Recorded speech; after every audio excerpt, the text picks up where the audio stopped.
திருப்பெயர் போற்றி புகழ்ந்து அண்ணல் முஹம்மது ரசூலுல்லாஹி ஸல்லல்லாஹு அலைஹி வஸல்லம் அவர்கள் மீது ஸலாத்தையும் ஸலாமையும் கூறி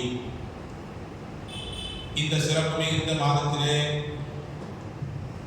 அகிலத்தின் அருள்கொடை அண்ணல் முஹம்மது ரசூலுல்லாஹி ஸல்லல்லாஹு அலைஹி வஸல்லம் அவர்களை பற்றி அவர்கள் பிறந்த இந்த மாதத்திலே பேசுவதற்கும் கேட்பதற்கும் நமக்கு அல்லாஹ் தௌஃபீக் செய்தான். அல்ஹம்துலில்லாஹ். திருவிடைமருதூர் மஸ்ஜிதே மாமூர் ஜும்மா பள்ளிவாசலும் மற்றும் நூருல் ஹுதா பெண்கள் அரபு கலாசாலையும் இணைந்து ஏற்பாடு செய்திருக்கிற இந்த சிறப்பான உத்தமனமையின் உதய தின விழாவிற்கு வருகை தந்திருக்கக்கூடிய திருவிடைமருதூர் ஜமாத்தினுடைய முக்கியஸ்தர்களே, பெரியோர்களே, மஸ்ஜிதே மாமூர் பள்ளிவாசலுடைய போற்றுதலுக்குரிய நிர்வாக பெருமக்களே, இந்த பள்ளியுடைய கண்ணியத்திற்குரிய இமாம் பெருந்தகைவர்களே, சிறப்பான ஏற்பாடுகளை முன்னின்று சிறுவர்களுக்குரிய சுறுசுறுப்போடு மிகவும் அக்கறையோடு கவனித்து செய்து கொண்டிருக்கிற மரியாதைக்குரிய ஷேக் முகமது காசிமி அதில் இந்த பள்ளியினுடைய போற்றுதலுக்குரிய பொறுப்பாளர் அதில் பெருந்தகைவர்களே, நூருல் ஹுதா பெண்கள் அரபு கலாசாலையுடைய மரியாதைக்குரிய உஸ்தாதாக்களே மற்றும் முதல்வர் உஸ்தாதா பெருந்தகை அவர்களே, வருகை இருந்திருக்கக்கூடிய தாய்மார்களே, சகோதரிகளே, பெரியோர்களே, சகோதரர்களே, எல்லாம் வல்ல அல்லாஹ் நம்முடைய இந்த வருகையை ஏற்றுக்கொண்டு இந்த நிகழ்வில் பங்கெடுப்பதின் வழியாக நம்முடைய உலகத்தையும் ஆசிரத்தையும் விசாலமானதாகவும் அல்லாஹ்விற்கு பிடித்தமானதாகவும் அமைத்துக் கொடுப்பதற்கு அல்லாஹ் தௌஃபீக் செய்வானாக. பொதுவாகவே சாப்பிட்டதற்கு பிறகு கொஞ்ச நேரம் உறங்கக்கூடிய வழக்கம் அல்லது ஓய்வெடுக்கக்கூடிய வழக்கம் நம்மிலே பலருக்கு உண்டு. ஆனால் விதிவிலக்காக இந்த நேரத்தில் இவ்வளவு அதிகமான தாய்மார்களை இந்த நிகழ்வுக்கு ஒன்றிணைத்திருப்பதும், கூடுதலாக ஆண்களும் இந்த நிகழ்விலே பங்கெடுத்திருப்பதும் உங்களுடைய ஈடுபாட்டை, இந்த நிகழ்வுக்கு நீங்கள் கொடுக்கக்கூடிய முக்கியத்துவத்தை காட்டுகிறது. அல்லாஹ் தன்னுடைய வற்றாத கருணையையும் பெரும் பாக்கியத்தையும் நம் வாழ்நாள் முழுவதும் நமக்கு தந்து கொண்டே இருப்பதற்கு இந்த நிகழ்ச்சியை அல்லாஹ் காரணமாக்குவாங்க. கண்ணியமான சகோதரர்களே, தாய்மார்களே, உலகம் முழுவதும் இந்த மாதத்தில் முஹம்மது ரசூலுல்லாஹி ஸல்லல்லாஹு அலைஹி வஸல்லம் அன்னவர்களை நினைவு கூர்ந்து கொண்டிருக்கிறது. வாழ்நாள் முழுவதும் நினைப்பதற்கு தகுதியானவர்கள் வல்லல் நபி ஸல்லல்லாஹு அலைஹி வஸல்லம். அதிலே கொஞ்சமும் மாற்றமில்லை, மாற்று கருத்து யாருக்கும் இல்லை. காரணம், நம்முடைய காலை கண் விழித்ததிலிருந்து இரவு கண் உறங்கும் வரை day by day, second by second நம்முடைய வாழ்வோடு தொடர்புடையவர்கள் வல்லல் முஹம்மது ரசூலுல்லாஹி ஸல்லல்லாஹு அலைஹி வஸல்லம். பல் எப்படி துலக்க வேண்டும் என்பதிலிருந்து, உணவு சாப்பிடுவதிலிருந்து, தொழில் செய்வதிலிருந்து, குடும்பம் நடத்துவதிலிருந்து, பிள்ளைகளை வளர்ப்பதிலிருந்து, நம்முடைய சுய தேவையை எவ்வாறு நிறைவேற்றிக் கொள்ள வேண்டும் என்பதிலிருந்து,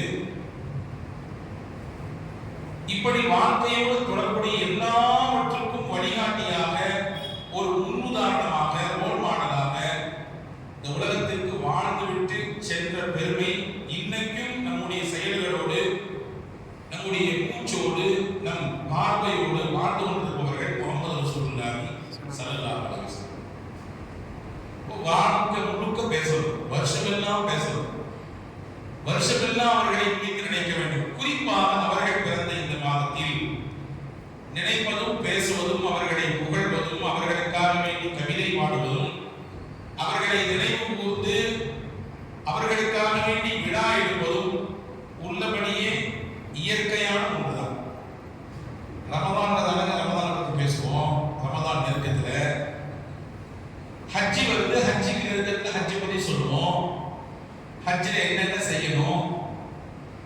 செய்யக்கூடிய காரியங்கள் என்ன என்பதை குர்பானியுடைய அமலை பற்றி இந்த குர்பானி நெருக்கத்தில் சொல்லுவோம்.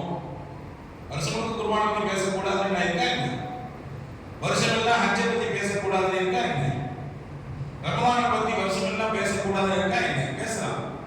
ஆனா அந்த குறிப்பிட்ட காலத்தில் அந்த குறிப்பிட்ட விஷயங்களை பற்றி கூடுதலாக பேசுவதும் கூடுதலாக நினைவு கூறுவதும் நம்முடைய இயற்கையில் உள்ளது.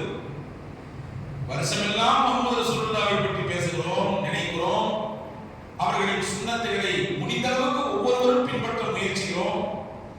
இந்த ரபீஉல் அவ்வலில் இந்த புனிதமான இந்த மாதத்தில் நபியை கூடுதலாக நினைத்தும் நினைவு கூறியும் விழா எடுத்தும் புகழ்ந்தும் இந்த மாதிரி மஜ்லிஸ்களை ஏற்பாடு செய்தும் நாம் நம்மை நாமே நம்முடைய ஈமானை புதுப்பித்துக் கொள்கிறோம்.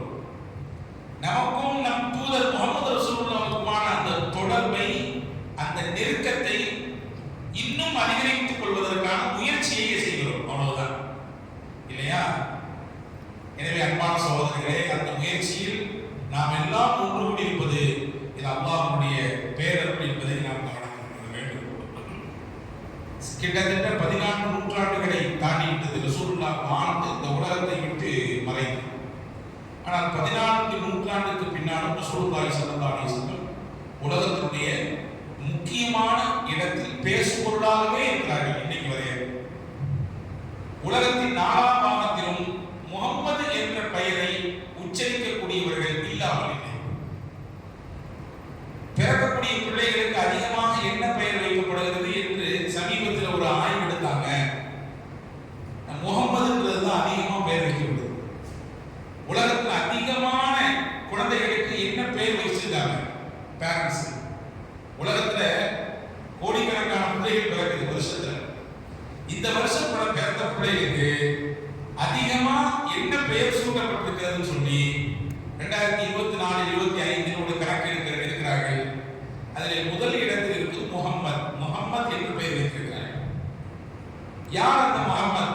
அந்த 4 இடத்துக்கு சொந்தக்காரர் யார்? அவர்கள் தான் நம் தலைவர் அண்ணல் முஹம்மது ரசூலுல்லாஹி ஸல்லல்லாஹு அலைஹி வஸல்லம். இந்த உலகத்திற்கு புரட்சியையும் மிகச்சிறந்த சீர்திருத்தத்தையும் மிகச்சிறந்த வாழ்வியல் வழிகாட்டுதலையும் தர வந்தவர்கள் அண்ணல் முஹம்மது ரசூலுல்லாஹி ஸல்லல்லாஹு அலைஹி வஸல்லம்.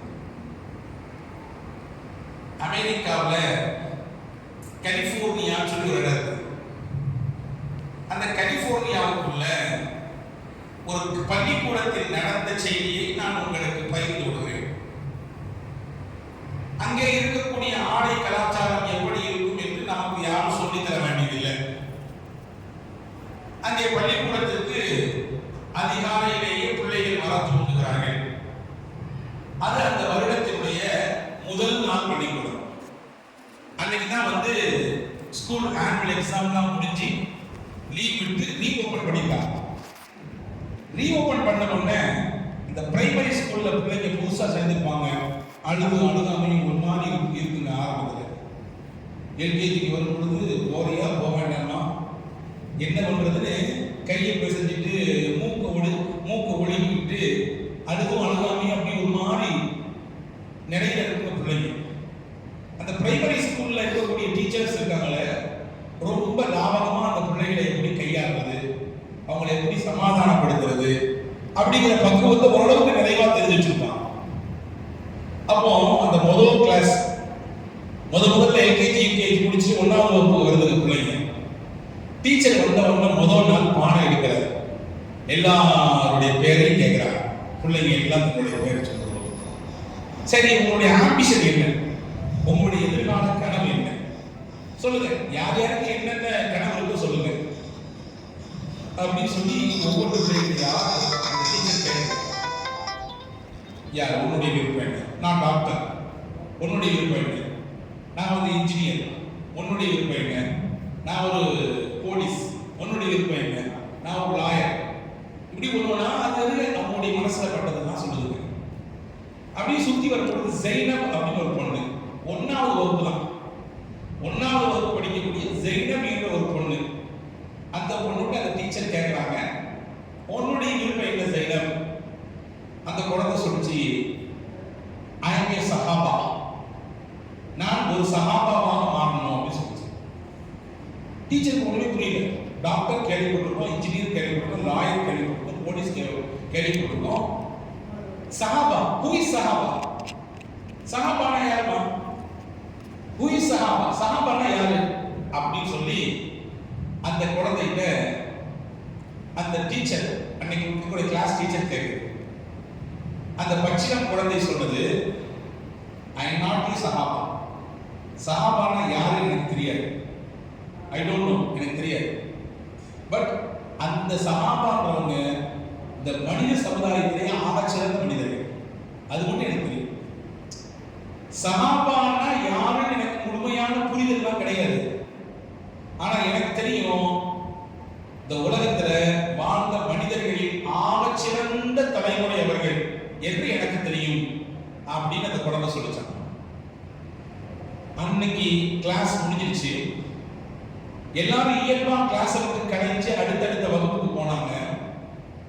இந்த டீச்சருடைய உள்ளத்துல மட்டும், இந்த வகுப்பாசிரியை அந்த பெண்ணுடைய உள்ளத்தில் மட்டும், ஹூ இஸ் சஹாபா, ஹூ இஸ் சஹாபா, ஹூ இஸ் சஹாபா, சஹாபா என்றால் யார், சஹாபா யார், சஹாபா யார் என்ற கேள்வி மட்டும் திரும்ப திரும்ப ஒலித்துக் கொண்டே இருக்கிறது. வீட்டுக்கு போனாலும் உறக்கம் வரவில்லை. மறுநாள் விடிய காலை எழுந்தவுடன் வேக வேகமாக பள்ளிக்கூடத்திற்கு கிளம்பி வந்த அந்த வகுப்பு ஆசிரியை, அந்த பெண் ஆசிரியை நேராக வகுப்பறைக்கு செல்லாமல் அந்த பள்ளிக்கூடத்தில் இருந்த லைப்ரரிக்கு சென்றார். லைப்ரரியிலே போய் புரட்டி பார்க்கிறார், ஏதாவது சஹாபாவை பற்றி புத்தகம் இருக்கிறதா? சஹாபான்னு அந்த குழந்தை சொல்லிச்சு. யார் அவங்க? ரொம்ப சிறந்த மனிதர்கள் என்று அந்த குழந்தை ரொம்ப தன்னுடைய மழலை மொழியிலே சொல்லிச்சு. யார் அவங்க? பள்ளிக்கூடத்தினுடைய லைப்ரரியிலே, அந்த நூலகத்திலே அதற்கான விடை கிடைக்கவில்லை. அன்றைய நாளும் கழிந்ததற்கு பிறகு வீட்டிற்கு போகாமல் நேரடியாக பொது லைப்ரரிக்கு, பொது நூலகத்திற்கு அந்த வகுப்பாசிரியை, அந்த பெண் ஆசிரியை சென்றார். தேடினார். ஆங்கில மொழியில் இருக்கிற புத்தகங்களை எல்லாம் புரட்டி கொடுத்தார்.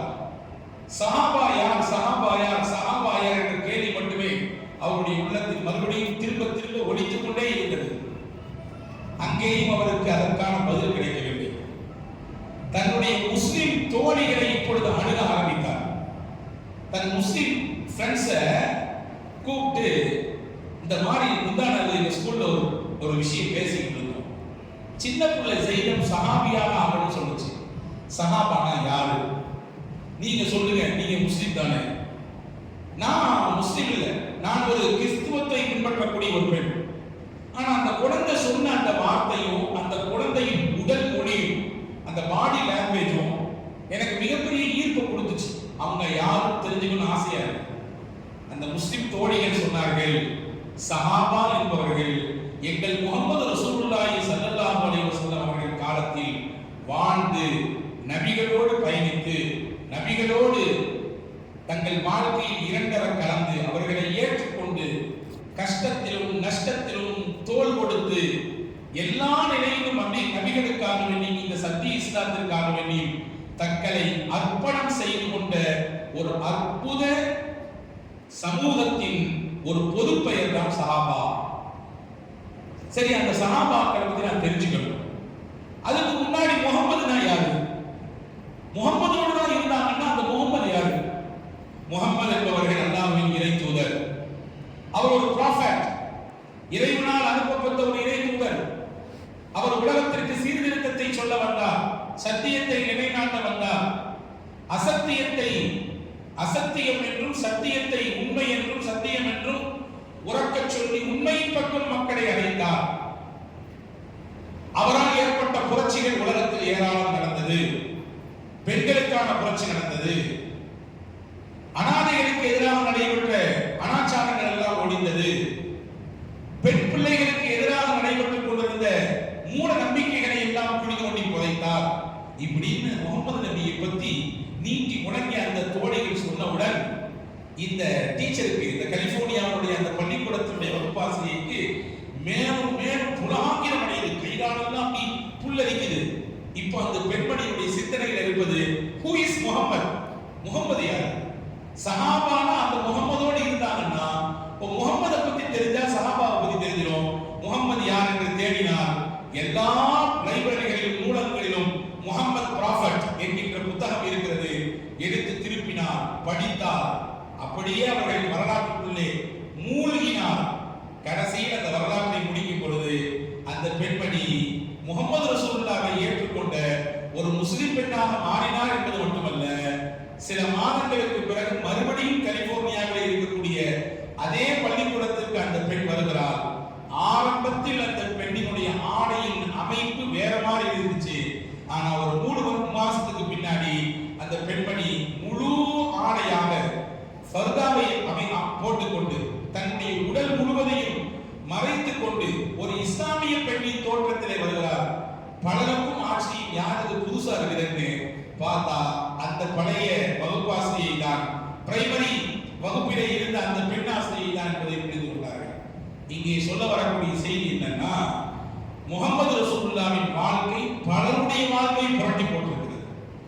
முகமது நபியின் வரலாறு, முகமது நபியினுடைய வாழ்க்கை சரிதை பலருடைய வாழ்க்கைக்கு மிகப்பெரிய வழிகளை காட்டியிருக்கிறது. எனவே அந்த உத்தம தூதரை பற்றி தான் நாம் பேச போகிறோம். அந்த உத்தம தூதரோடு வாழ்ந்த உன்னதமான சமூகமான சஹாபா என்கின்ற சமூகமும் முகமது நபிக்குமான பந்தம் என்ன என்பதை பற்றி தான் பேச போகிறோம். அவர்களின் தேவையும் அவர்களின் வழிகாட்டுதலும் இன்றைய காலத்தில் எவ்வளவு அவசியமானது என்பதை பற்றி தான் பேச போகிறோம். இன்னைக்கு உலகம் வழிகாட்டுதல் இல்லாமல் தடுமாறி கொண்டிருக்கிறது இல்லையா? சரியான கைடன்ஸ் இல்லாம தடுமாறி கொண்டிருக்கிறது. தடுமாற்றத்தினுடைய விளைவுதான் கரண்ட் பில்லாம் எதிரி போயிருக்குது. தடுமாற்றத்தினுடைய விளைவுதான் கல்லூரிகளுக்கு படிக்க சென்ற பிள்ளைகள்லாம் திடீர்னு பொசுக்குன்னு இறந்து போறாங்க. என்னன்னு கேட்டா இந்த மாதிரி இந்த தப்பான விஷயம் நடக்குதுன்றத சொல்லி கொடுத்தா அந்த பிள்ளைகளே சேர்த்து போட்டுட்டாங்க இல்லையா? தடுமாற்றத்தின் விளைவுதான் ரீல்ஸ்களையும் ஷார்ட்ஸ்களையும் சிக்கி தன்னுடைய எதிர்காலத்தை சின்னாபின்னப்படுத்திக் கொள்ளக்கூடிய ஒரு சமூகம் உருவாகி கொண்டிருக்கிறது. அன்பர்களே, இந்த காலகட்டத்தில் தான் முகமது நபியின் வழிகாட்டுதலும் இந்த சமூகத்திற்கு அதற்கான அவசியம் என்ன என்பதை நாம் கொஞ்சம் சீர்தூக்கி பார்க்க போகிறோம்.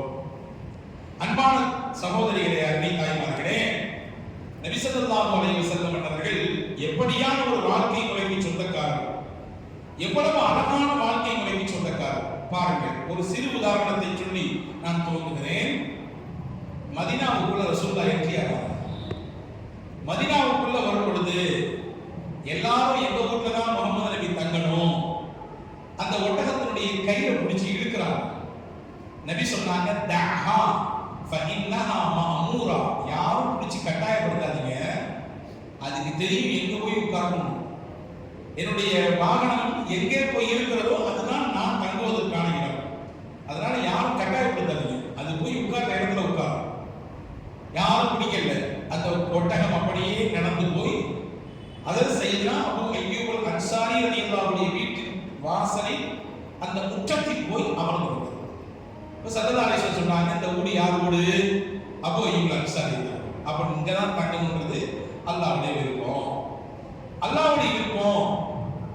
நீங்க யாராவது ஒருத்தவங்க கூப்பிட்டு நான் ஒருத்தவங்களுக்கு பதில் சொல்லி இன்னொருத்தவங்களுக்கு பதில் சொல்லாம அவங்க விருப்பத்துக்கு இசைவு கொடுக்காம இருந்தா சங்கடம் ஏற்படும். அதனால எங்கட இறங்கி தங்கணும்ன்ற முடிவு அல்லாஹ் எடுக்கணும், நம்ம யாரும் எடுக்க வேண்டாம் அப்படிங்கிற ஒரு பொது பார்வையை ரசூலுல்லாஹ் வச்சாங்க. அதே மாதிரி அபூ அய்யூப் ரலியல்லாஹு வீட்டு வாசல்ல போய் அந்த ஒட்டகம் உட்கார்ந்துச்சு. ஸல்லல்லாஹு அலைஹி வஸல்லம் அபூ அய்யூப் ரலியல்லாஹு வீட்டுக்கு போனாங்க. அபூ அய்யூப் அன்சாரி யாரு? ரொம்ப முக்கியமான சஹாபி. அன்பான சகோதரர்களே, சஹாபாக்களின் மிக நீண்ட காலம் வாழ்ந்த சஹாபிகளிலே ஒருவர் ஹஜ்ரத் அபூ அய்யூப் அன்சாரி ரலியல்லாஹு அன்ஹு. தாராள மனம், விசாலமான மனம். ஒருவருக்கு தன்னுடைய பொருளை, தன் நேரத்தை, உபகாரத்தை கொடுக்க வேண்டும் என்றால் ஏன் எதுக்குன்னா யோசிக்க மாட்டாங்க, விசாலமா செய்வார். எல்லாருக்கும் அப்படி விசாலமான மனம் அமையாது. சில பேருக்கு மட்டுமே விசாலமான எண்ணம் இருக்கும். அதற்கு ரசூலுல்லாஹி ஸல்லல்லாஹு அலைஹி வஸல்லம் சொன்னாங்க, அல்லாஹ்வுடைய அருள் பெற்ற மக்களின் அடையாளங்களில் ஒன்று, அல்லாஹ்வினால் ரஹ்மத் கொடுக்கப்பட்ட மக்களின் அடையாளங்களில் ஒன்று, அவர்கள் உள்ளங்கள் விசாலமாக இருக்கும் அப்படின்னா.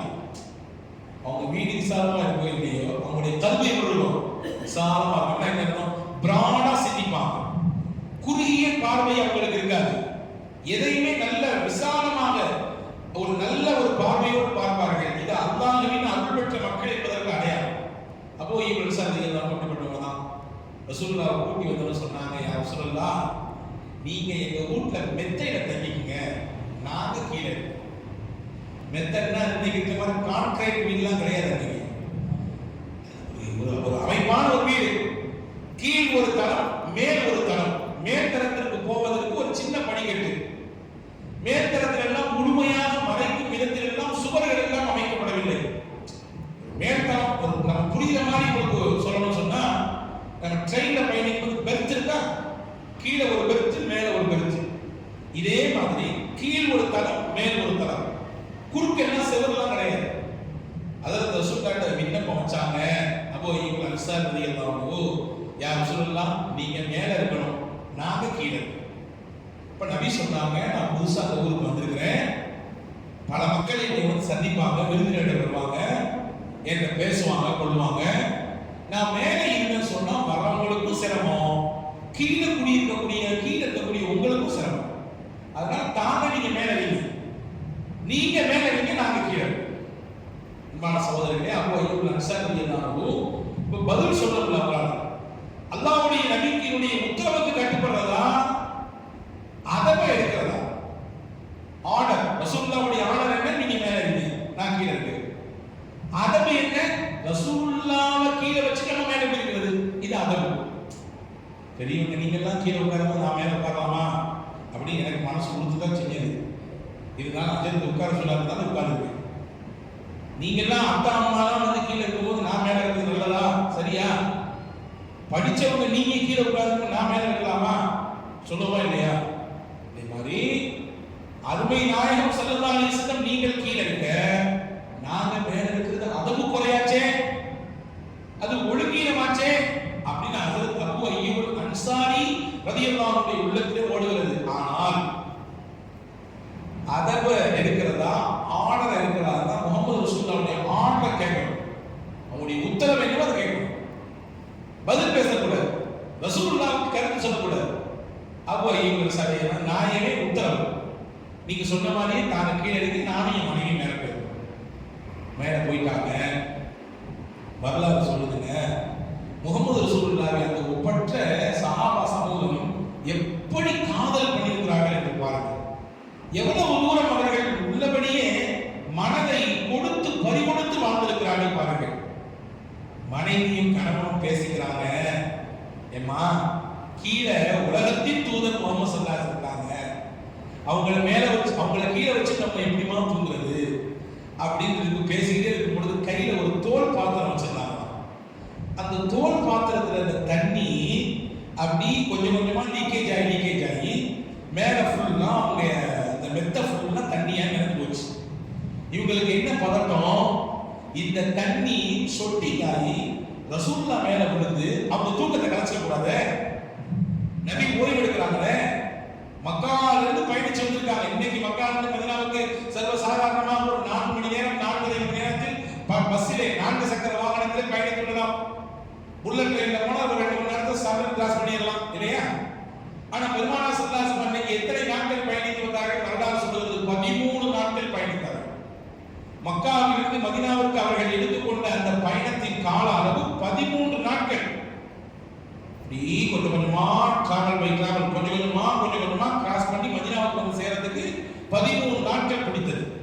அப்போ அய்யூப் அன்சாரி ரலியல்லாஹு அவர்களுடைய அந்த ஓய்வை, அவர்களுடைய அந்த உறக்கத்தை இந்த தண்ணி போய் அவங்க மேல விழுந்து கெடுத்துடக்கூடாது, ஏதாவது செய்யணுமேன்னு யோசிக்கிறாங்க. அவங்க போர்த்தத்துக்கு வச்சிருந்த ஒரே ஒரு துப்பட்டி இருந்தது, ஒரே ஒரு போர்வை இருந்தது. அந்த போர்வையை தூக்கி மேல போட்டு தண்ணியை ஃபுல்லா அப்படியே அந்த போர்வையால் அப்படி அதை தொடச்சி எடுத்துட்டாங்க. அன்பர்களே, உங்களுக்கு தெரியலாம், மக்கா மதீனாவுக்கு சென்று வந்த பெருமக்கள் உங்கள் நிறைய பேர் இருப்பீங்க. மக்காவினுடைய கிளைமேட் வேற, மதீனாவுடைய கிளைமேட் வேற. அதுவும் கடுமையான குளிர் காலத்தில் எந்த அளவுக்கு அதனுடைய குளிரின் தாக்கமும், அந்த காற்று ஒரு விதமான காற்று அடிக்க பாருங்க, அதனுடைய அந்த காற்றினுடைய அந்த நிலையும் எப்படி இருக்கும் நமக்கு தெரியும். அவங்க போர்த்திக்கிறதுக்கு வச்சிருந்தத தண்ணி கொட்டிட்டதுனால மொத்தமா போட்டு அப்படியே அதை வந்து அணைகட்டி தண்ணி ஒரு சொட்டு கீழே விடாம ராத்திரி எல்லாம் சொட்ட சொட்ட கண் பிடித்து பார்த்து கொண்டிருக்கிறாங்க. விடிய காலம் எந்திரிச்ச உடனே வேக வேகமா வந்து அதற்கு அப்போ ஈப்புல அன்சாரதி இல்லாமோ தன்னுடைய நிலையை சொன்னாங்க, யா ரசூலல்லாஹ், நீங்க போய் இருக்கணும்னு எங்களுடைய விருப்பம். நாங்க ராத்திரி எல்லாம் தூங்கலன்னு எங்களுக்கு பெரிய வருத்தம் இல்லை. எங்க உள்ளமெல்லாம் குற்ற உணர்ச்சியாக இருக்குது. உங்களை கீழே வச்சுட்டு நாங்க மேல வந்து உட்கார்றது அதவு கேடாச்சே, அது ஒழுங்கீனமாச்சே, அது சரியான ஒரு ஒரு முறையா இருக்காது என்று எங்க மனசு எங்களை கேள்வி கேட்டுக்கிட்டே இருந்துச்சு. அதனால நபியே, நீங்க மேல இருக்கணும் மெத்தையில, நாங்க கீழே இருக்கணும். ஸல்லல்லாஹு அலைஹி வஸல்லம் அவருடைய உண்மை நிலைய காதலை புரிந்து கொண்டார்கள். புரிந்து கொண்டு பெருமானார் ஸல்லல்லாஹு அலைஹி வஸல்லம் அதற்கு அடுத்து அவர்களை கீழே வர வைத்து அதற்கு அபூ ஈமன் ஸல்லல்லாஹு கீழே இறங்கிட்டு ரசூலுல்லாஹ் மேல போனாங்க. அதுக்கு அடுத்து அந்த இடத்துல இருந்துதான் மஸ்ஜித் நபவியினுடைய கட்டுமான பணிகளை எல்லாம் பெருமானார் ஸல்லல்லாஹு அலைஹி வஸல்லம் கவனித்தார்கள் என்பதாக நாம் பார்க்கிறோம். ஒரு சின்ன விஷயமாக நமக்கு தெரியலாம். ஆனால் ரசூலுல்லாஹ்வின் மீது சஹாபா என்கின்ற அந்த சமூகம் எவ்வளவு தூரம் உயிரோடும் இரத்தத்தோடும் கலந்த அந்த பாசத்தையும் காதலையும் வெளிப்படுத்தினார்கள் என்பதற்கு ஒரு மிகச்சிறந்த உதாரணமாக இந்த நிகழ்ச்சியை நாம் காணலாம். இருப்பு கொள்ளல, கீழே வச்சுட்டு எங்களால மேல இருக்க முடியல, தூக்க வர மாட்டேங்குது, எங்களுக்கு ஒண்ணுமே ஓட மாட்டேங்குது, எப்படி நீங்க நல்லா தூங்கினாலும் எங்களுக்கு தூக்கம் வரலையே அப்படின்னு அவங்களுக்கு மனசு உறுத்துச்சுன்னா, அந்த மனதின் ஆழத்தில் அண்ணல் முகமது ரசூலுல்லாஹ்வின் உண்மையான காதல் இருந்ததினாலே அந்த அதவுக்கேடை கூட, அந்த ஒழுங்கீனத்தை கூட அவர்களால் ஏற்றுக்கொள்ளவே முடியவில்லை.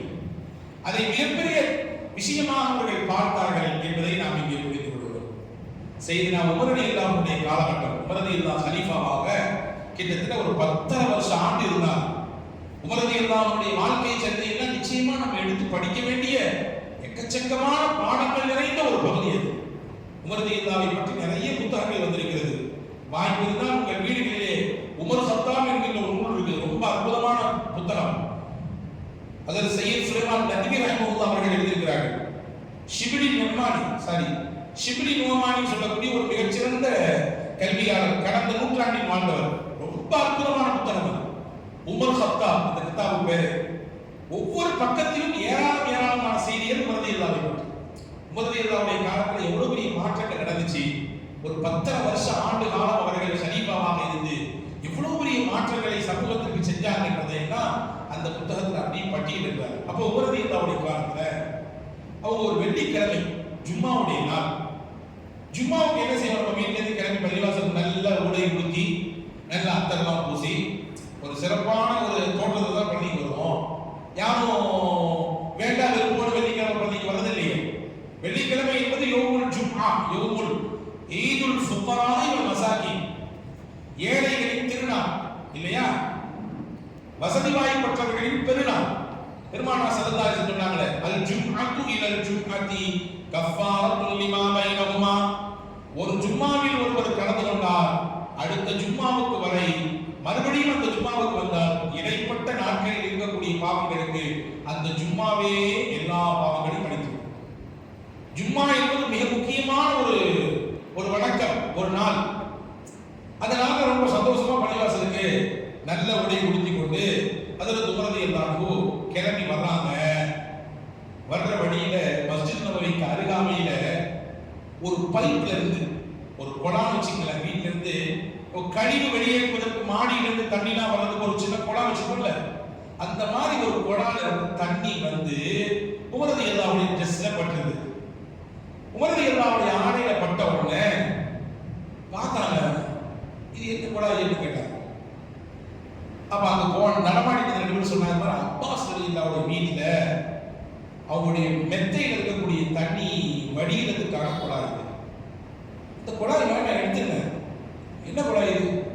தண்ணி ஏதாவது வந்துச்சுன்னா யார் மேல பட்டுச்சுன்னா சங்கடமா இருக்குமே, வரப்போறவங்க நடமாடக்கூடிய இடத்துல இது அவங்களுக்கு மேல பட்டுச்சுன்னா கஷ்டமா இருக்குமே, அதனால இந்த குழாவை எடுத்துங்க அப்படின்னு சொன்னாங்க. இது அவங்களுக்கு ஏற்பட்ட பிரச்சனைனால சொன்னதில்லை, பொதுமக்களுக்கு நாளைக்கு இந்த மாதிரி ஒரு பிரச்சனை வந்துடக்கூடாதுன்றதுக்காக வேண்டி முன்னெச்சரிக்கை நடவடிக்கையாக உமர் ரலியல்லாஹு அன்ஹு அந்த குழாவை எடுக்க சொன்னாங்க. எடுத்துட்டாங்க. எடுத்த பின்னாடி ஜும்மா முடியுது. ஜும்மா தொழுகைக்கு பின்னாடி வேக வேகமா செய்யற அப்பாஸ் ரலியல்லாஹு அன்ஹு கலீஃபா உமர் ரலியல்லாஹு அன்ஹு. யார் இந்த அப்பாஸ்? முஹம்மது ஸல்லல்லாஹு அலைஹி வஸல்லம் உடைய தகப்பனாரோடு பிறந்தவர், ரசூலுல்லாஹ்வுடைய சின்ன தங்கச்சி. முகமது ஸல்லல்லாஹு அப்பா அப்துல்லாவும் இந்த அப்பாஸும் கூட பிறந்தவர்கள். இந்த அப்பாஸுக்கு பெயர் அப்பாஸ் பின் அப்துல் முத்தலிப். அப்பாஸ் பின் அப்துல் முத்தலிப் ரசூலுல்லாஹ்வுடைய சிறிய தரப்படா வந்தாங்க. வேற வேறமா வந்தாங்க. உமரது இல்லாம கலீஃபத்து ரசூலுல்லாஹ், அல்லாஹ்வின் தூதர் ரசூலுல்லாஹ்வுடைய கலீஃபாவே உமரே, அந்த கொலாவை எடுத்தது யாருன்னு கேட்டாங்க. அந்த கொலாவை எடுத்தது யாருன்னு கேட்டாங்க. இப்ப கலீஃபா உமரது எல்லாம் சொன்னாங்க, நான் தாங்க உத்தரவு போட்டேன், எடுக்க சொன்னேன். நான் வந்துட்டு தொழுகைக்கு சும்மாவுக்கு என் மேல அந்த கொலாவில இருந்து வந்து தண்ணி பட்டுடுச்சு. நான் அதை பெருசுபடுத்துறேன். நாளை பின்ன யாராவது நடமாடிட்டு இருக்கும் போது அங்கேயிருந்து வரக்கூடிய தண்ணி அவங்க மேல பட்டு அது ஏதாவது விவகாரமா ஆயிடக்கூடாது, ஒரு பிரச்சனையாக அது ஒரு இஷ்யூவாக ஆயிடக்கூடாது அப்படின்றதுக்காக வேண்டிதான் நான் எடுக்க சொன்னேன் அப்படின்னு சொன்னாங்க. யதார்த்தமான விஷயம் தானே, சாதாரண நடக்கிறது தானே. செய்தினா அப்பாஸ் ரலியல்லாஹு சொன்னாங்க, முன்ன பின்ன கேட்டு செய்ய வேண்டாமா? அதை என் வீட்டில் உள்ள கொலாவும் தெரியுதானே செய்து? ஆமா. நான் யாருன்னு தெரியும் தானே உங்களுக்கு தெரியுமே, எங்க நபியுடைய சிறிய தகப்பனா, அது எப்படி எனக்கு தெரியாம இருக்கும்?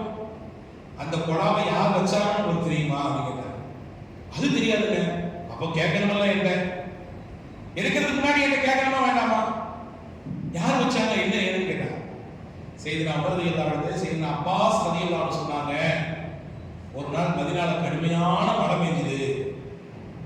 மழை பெய்யும் பொழுது எங்க வீட்டினுடைய மெத்தையிலிருந்து தண்ணி வர முடியாம தேங்கி கிடச்சு. அப்போ ரசூலுல்லாஹி ஸல்லல்லாஹு அலைஹி வஸல்லம் அந்த இடத்துல, அது கொலான்னா இந்த தகடு இருக்குல்ல, தகடு, இந்த நாகத்தகடு சொல்லுவாங்க, அந்த மாதிரி தகடை வளைச்சி ரசூலுல்லாஹ் அந்த இடத்துல சொருகி கொடுத்து மெத்தையிலிருந்து இருக்கக்கூடிய தண்ணி எல்லாம் கீழே வடிகிறதுக்காக வேண்டி ரசூலுல்லாஹ் தான் கையால ஃபிட் பண்ணி கொடுத்த இடம். தான் கையால போய் அதை வந்து பொருத்தி கொடுத்தாங்க.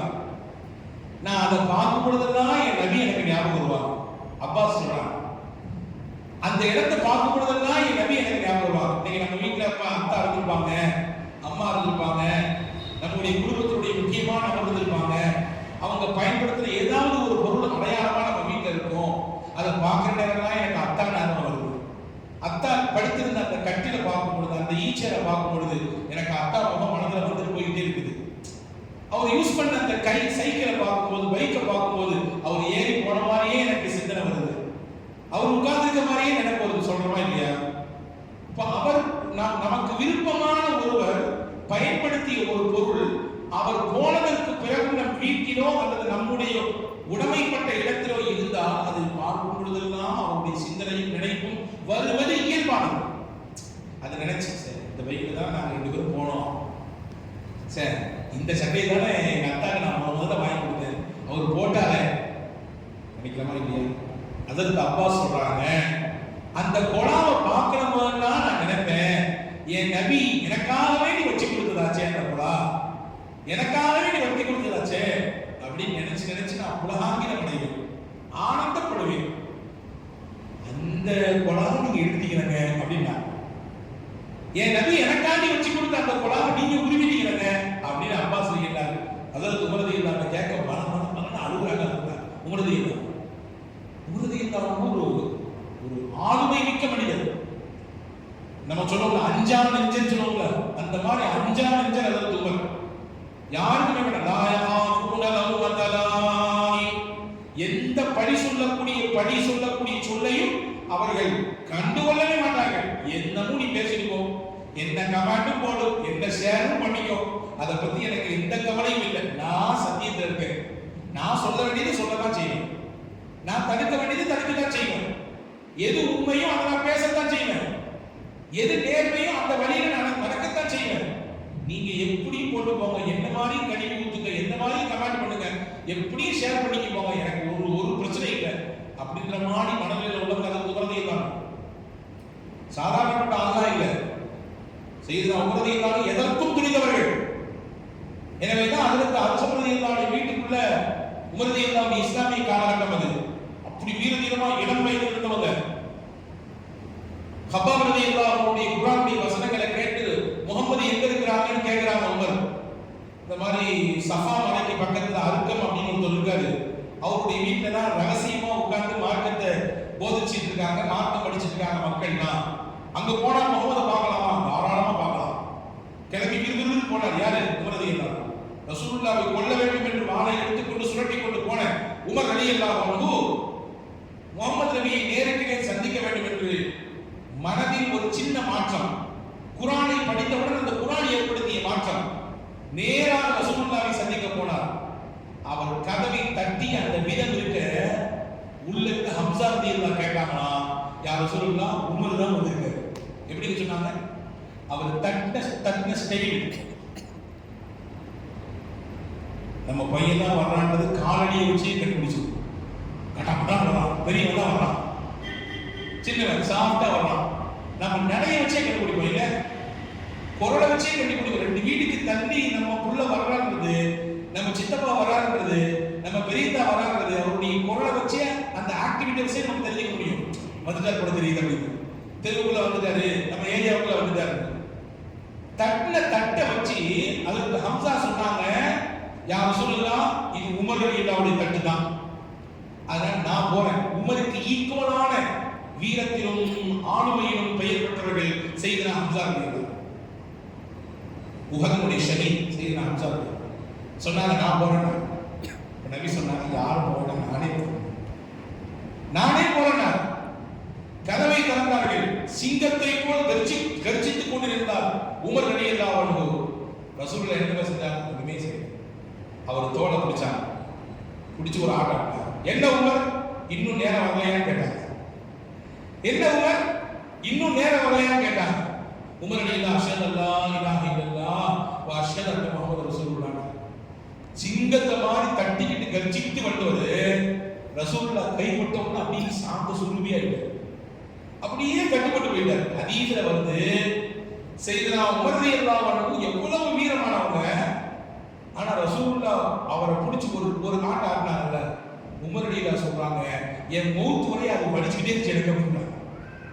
ரசூலுல்லாஹ் அந்த பிடிச்ச பிடி இருக்க, என் மௌத் வரை 2 கையும் அப்படி ரசூலுல்லாஹ் பிடிச்சது அந்த வலியை நான் கடைசியோட உணர்ந்தேன்.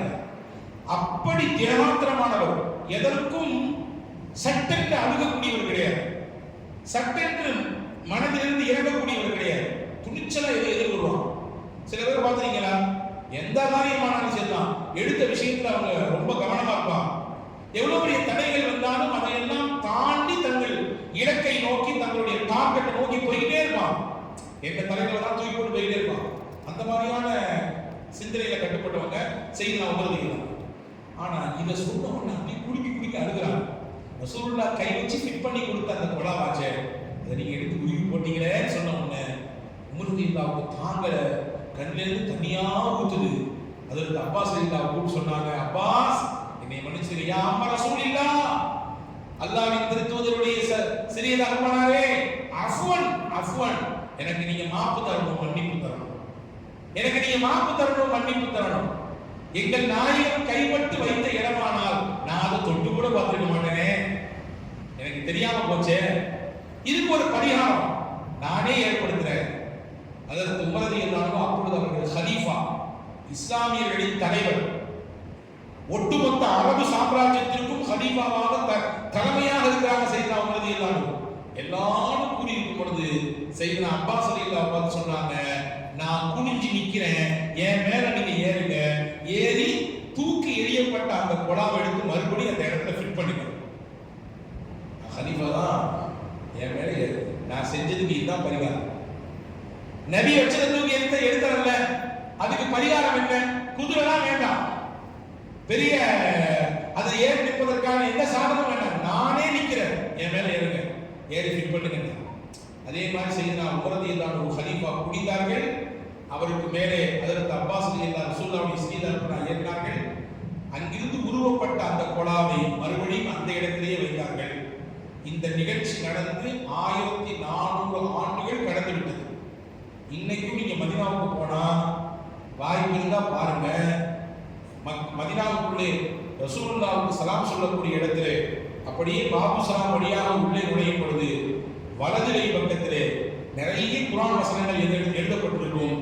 அதிலே ஒரு குர்ஆன் வசனம் வத்தகூனி யா உலில் அல்பாப் அப்படின்னு ஒரு வசனம் இருக்கு. வத்தகூனி என்னை பயந்து கொள்ளுங்கள் யா உலில் அல்பாப் அறிவுடைய சமூகமே.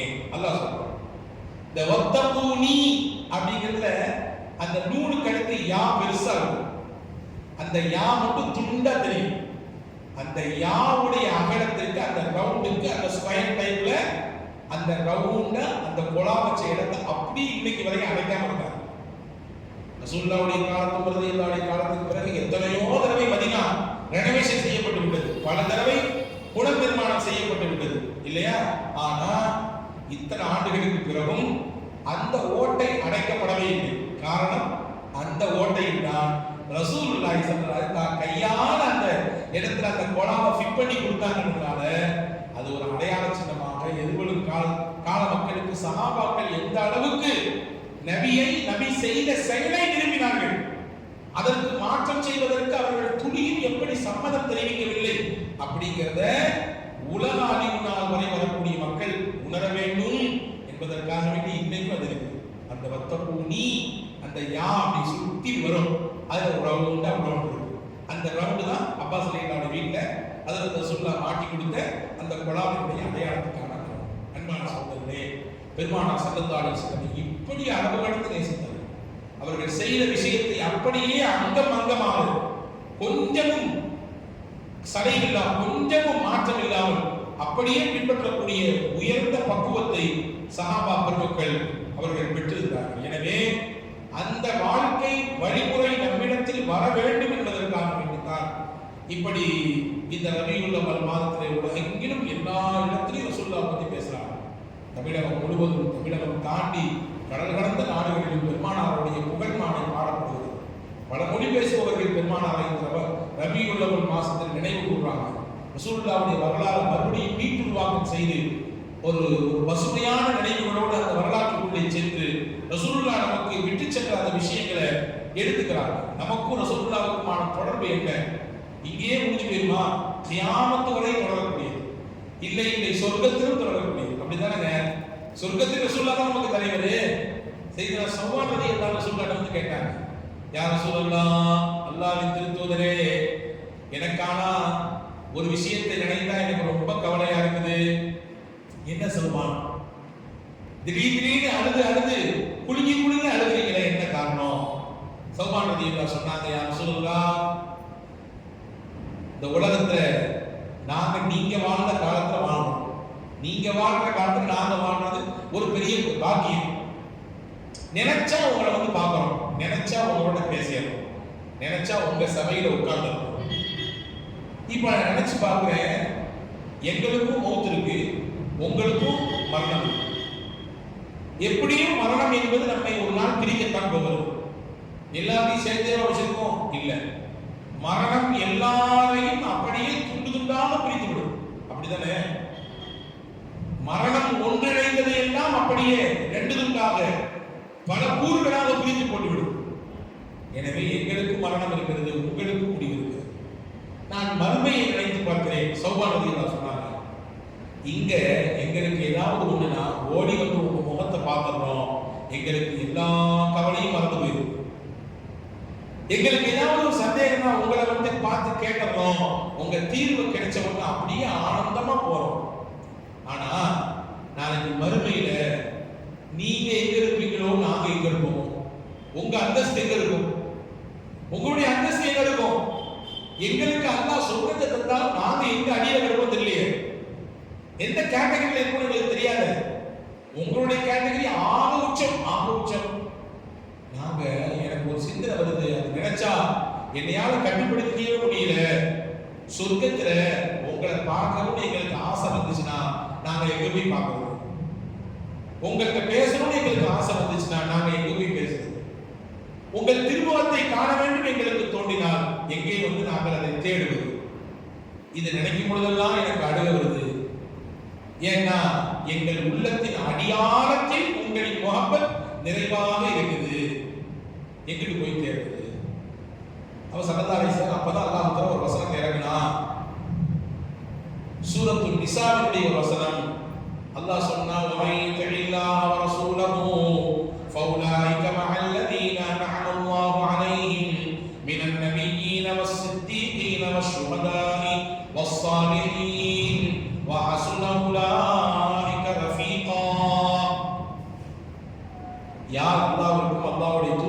கட்டுப்படுகிறார்களோ, அவர்கள் காட்டிய வழியில் நினைத்து நின்று பயணிக்கிறார்களோ, அவர்களை அல்லாஹ் எங்கே வைப்பான்? ஃபௌலாயிக மஅல்லதீன நஅமல்லாஹு அலைஹிம், அல்லாஹ்வினால் அருள் பெற்ற நபிமார்கள், நல்லோர்கள், சுஹதாக்கள், சித்தீகீன்களோடு அல்லாஹ் நாளை மறுமையில் வைப்பான். யார் அல்லாஹ் ரசூல் பேச்சை கேட்டு நடக்கிறாங்களோ அவங்க ஒன்றும் கவலைப்பட தேவையில்லை. இந்த உலகத்துல ரசூலோடு இருந்த மாதிரி நாளைக்கு ரசூலோடு இருக்கலாம், நாளைக்கு மறுமையிலும் அல்லாஹ்வுடைய ரசூலுக்கு பக்கத்தில் இருக்கான்ற செய்தி அல்லாஹ் சொல்றான். அதற்கு செய்தி ஸல்லல்லாஹு அலைஹி வஸல்லம் இந்த ஆயத்தை ஓதி காட்டி சௌபான் ரலியல்லாஹு ஆறுதல் படுத்துகிறாங்க வரலாற்று செய்தி. அப்போ கியாமத் வரை நமக்கும் இல்லை, சொர்க்கம் வரை நமக்கும் முகமது நபிக்குமான தொடர்பு இருக்குது இல்லையா? அப்ப அந்த சொர்க்கத்திற்கு போனாலும் சுந்தர நபி ஸல்லல்லாஹு அலைஹி வஸல்லமுடைய முகத்தை கண்டால்தான் நமக்கு சொர்க்கமே சொந்தம். ஆமாவா இல்லையா? சொர்க்கத்துல எவ்வளவு சுகங்கள் இருந்தாலும், எவ்வளவுதான் நம்ம விரும்பின மாதிரியான விஷயங்கள் இருந்தாலும், எவ்வளவுதான் நம்ம நினைச்சதெல்லாம் கிடைச்சாலும், எவ்வளவுதான் நம்ம ஆசைப்பட்டதை எல்லாம் அடைஞ்சு கொண்டாலும், உலகத்துல அனுபவிக்காத முடியாத விஷயங்களை எல்லாம் சொர்க்க நமக்கு அனுபவிக்க உலகத்தில் நாளைக்கு மறுமையில தந்தாலும், ஒரு உண்மையான நபி நேசனுக்கு எது உச்சபட்சமான இன்பத்தை தரும் என்றால் சுந்தர நபி ஸல்லல்லாஹு அலைஹி வஸல்லம் அவருடைய திருமுகத்தை பார்ப்பதுதான் அவர்களுக்கு உண்மையான இன்பத்தை தரும் இல்லையா? எனவே நாளை மறுமை வரை நபிகள் நாயகம் ஸல்லல்லாஹு அலைஹி வஸல்லமுடைய தொடர்பு நமக்கு உறுதிப்படுத்தப்பட வேண்டும் என்றால் நபிகள் நாயகம் ஸல்லல்லாஹு அலைஹி வஸல்லமுடைய அந்த வாழ்வியல் நம்முடைய வாழ்க்கையோடு பின்னி பிணைந்து இருக்க வேண்டும். ரசூலுல்லாஹ்வுடைய வாழ்க்கை நம்முடைய வாழ்க்கையோடு சேர்ந்து வந்தது. அவங்க விட்டு சென்ற விஷயங்கள் நம்முடைய வாழ்க்கையில எடுத்து நடக்கக்கூடிய அந்த உயர்ந்த கண்ணோட்டத்துக்கு வந்துடணும். இல்லைங்க எப்போது மறந்து நான் இருப்பேன், அது பார்த்துக்கலாம், எப்பப்போ காலம் வருதோ போகிற நேரத்தை பார்த்துக்கலாம் அப்படின்னு எத்தனை நாள் தட்டி விடுறது, எத்தனை நாள் கடந்து போகிறது, எத்தனை நாள் இன்னும் சுன்னத்தை தொடாம இருக்கிறது, எத்தனை நாள் இன்னும் ரசூலுல்லாஹ்வுடைய அந்த உயர்தரமான வழிகாட்டுதலை திரும்பி கூட பார்க்காம இருக்கிறது. காலம் எல்லாருக்கும் ஒரு அவகாசத்தை தரும், எல்லாருக்கும் ஒரு சில வழிகளை சில நேரங்களில் காட்டும். அதை பற்றி பிடித்துக் கொண்டவர் வெற்றி பெறுவார், அதை தவறவிட்டவர் நிச்சயமாக உலகத்திலும் நாளை மறு உலகிலும் மிகப்பெரிய கை செய்ததற்கு உள்ளாக்குவார். அதற்கு அப்துல் காதர் ஜீலானி ரஹ்மத்துல்லாஹ் சொன்னாங்க தானே, முஹித்தீன் அப்துல் காதர் ஜீலானி ரலியல்லாஹு அன்ஹு சொல்லுவாங்க, பொதுவாகவே பிள்ளைங்க அம்மாமார் என்ன செய்வாங்க, பள்ளிக்கூடத்துக்கு போயிட்டு வந்த பின்னாடி பிள்ளைங்களை தொடச்சி கழுவி ட்ரெஸ்ஸை மாற்றி பவுடர்லாம் போட்டு அந்த பிள்ளைகளை ரெடி பண்ணி வெளியே அனுப்புவாங்க. வெளியே போய் பிள்ளைங்க என்ன செய்யும், மறுபடியும் மண்ணில் போய் போடணும், விளையாடும், மறுபடியும் மண்ணள்ளி தலையில போட்டுக்குவோம். அப்படியே தூசியோட மண்ணோட அழுக்கோட ஒரு மணி நேரத்துக்கு திரும்பி வருவோம். அம்மா சொல்லி, இப்பதானே உன்னை நான் வந்து ட்ரெஸ் எல்லாம் மாற்றி அனுப்பி வச்சேன், இப்பதானே உன்னை வந்து நான் வந்து ரெடி பண்ணி அனுப்பி வச்சேன், மறுபடியும் இப்படி வந்திருக்கிறியா வா அப்படின்னு கூட்டிட்டு போய் மறுபடியும் கழுகி மறுபடியும் தொடச்சி மறுபடியும் தலையில் உள்ள மண்ணையெல்லாம் தட்டி விட்டு ட்ரெஸ்ஸை மாற்றி அனுப்புனா அதே காரியத்தை ஒரு மணி நேரத்தை மறுபடியும் பின்னாடி செஞ்சு வச்சிருப்பான். இது பிள்ளைகளுக்கு இயல்பு. அப்படிதானங்க நீங்களும் நானும் எல்லாரும் அப்படிதான் இருப்போம். சின்ன வயசுல எல்லாரும் அப்படிதான் இருந்தோம். என்ன நீ இன்னைக்கு கசங்காம சட்ட கசங்காம போயிட்டு சட்ட கசங்காம வரோம் இன்னைக்கு நம்ம. ஆனா ஒரு நம்ம சிறு வயசுல அப்படியே இருப்போம் கிடையாது. இல்ல எல்லாரும் மண்ணு விளையாண்டுருப்போம், எல்லாரும் மண்ணலி தலையை போட்டிருப்போம், எல்லாரும் விளையாண்டுறதுக்கு தான் செய்வோம். எல்லாம் இது ஒரு காலம். அது என்ன சொல்லுவாங்க மக்கள், அது குழந்தைங்க, அது சின்ன பிள்ளைங்க, அது விளையாட்டு பிள்ளைங்க, அது விளையாட்டு பருவங்க, இப்படி விளையாட்டாதான ஆரோக்கியம் அப்படின்னு சொல்லுவாங்க. அது முஹித்தீன் அப்துல் காதர் ஜீலானி ரஹ்மத்துல்லாஹ் கேட்டாங்க, இதே வேலையை ஒரு 30 வயசுக்கு ஒருத்தர் செய்யறாரு. என்னங்க ஜும்மா தொழுது போனாரு, நல்ல மத்தியான அற்புதமான ஒரு உணவை சாப்பிட்டாரு, சாப்பிட்டு முடிச்சு கொஞ்ச நேரம் படுத்து எந்திரிச்சாரு, 4 மணிக்கு போய் மண்ணில் போய் உட்காந்து தலையில அள்ளி மண்ணை போட்டுட்டாரு, பை ஃபுல்லா மண்ணை தூக்கி நிரப்பிட்டாரு, போட்டு ட்ரெஸ்ஸை ஃபுல்லா அப்படியே மண்ணால புழுதியால தேய்க்கிறாரு. தேய்ச்சி முடிச்சு வீட்டுக்குள்ள வர்றாரு. வீட்டுக்குள்ள அந்த அம்மா ஏத்தோம், எங்க போக வேண்டியா நீங்க, இங்கே வந்தீங்க, போன போடு கீழ்பாத்துக்கு போடலாமா, காட்பாடிக்கு போடலாமா, பாகாயத்துக்கு அனுப்பலாமா, தெரிந்தானே என்ன தரது, பாகாயம் காட்பாடி, காட்பாடி வேற எங்கேயாவது போய் சேர்ந்துடும். என்னமோ தெரியலையே மனுஷனுக்கு சும்மா நல்லதா போனாரு, நல்லதா சமைச்சு வேண்டியதை இவர் சாப்பிட்டு சாப்பாடு நாமளும் சாப்பிட்டோம். மனுஷன் என்னன்னு தெரியலையே, வெளியே போய் தலை தண்ணி பண்ண போறான்னு பேர் மனுஷன். பைப்புலாம் பணத்தை அள்ளி கொண்டு வர பார்த்தா மண்ணையா அள்ளி கொடுத்துருக்கான பேர் மனுஷன். சொல்லுவாங்களா மாட்டாங்க. என்னமோ ஆயிடுச்சுங்க அவருக்கு, என்னமோ ஆயிடுச்சு. ட்ரீட்மெண்ட் பார்க்க வேண்டியது. உலகம் என்ன சொல்லும்? பைத்தியக்காரன் சொல்லும். ஆமா தானே? இதே செயலை சிறுபிராயத்தில் நீங்கள் செய்யும் பொழுது குழந்தை என்று சொன்னது உலகம். அதே செயலை ஒரு குறிப்பிட்ட வயதுக்கு பிறகு செய்யும் பொழுது பைத்தியம் என்று சொல்லுகிறது. நீங்க சொல்ல முடியாது, சின்ன பிள்ளைல 4 வயசு நான் செய்யும் போது எங்க அம்மா இதை ஏத்துக்கிச்சு, இப்ப நீ ஏன் ஏத்துக்க மாட்டேங்க? மனைவி சத்தம் போட முடியாது, மனைவி ஏத்துக்காது. அதே மாதிரி ஒரு காலத்துல அப்படி இருந்தோம், சின்ன பிள்ளையா இருந்தோம், மண்ணில் போட்டு உருண்டோம், விளையாடணும்.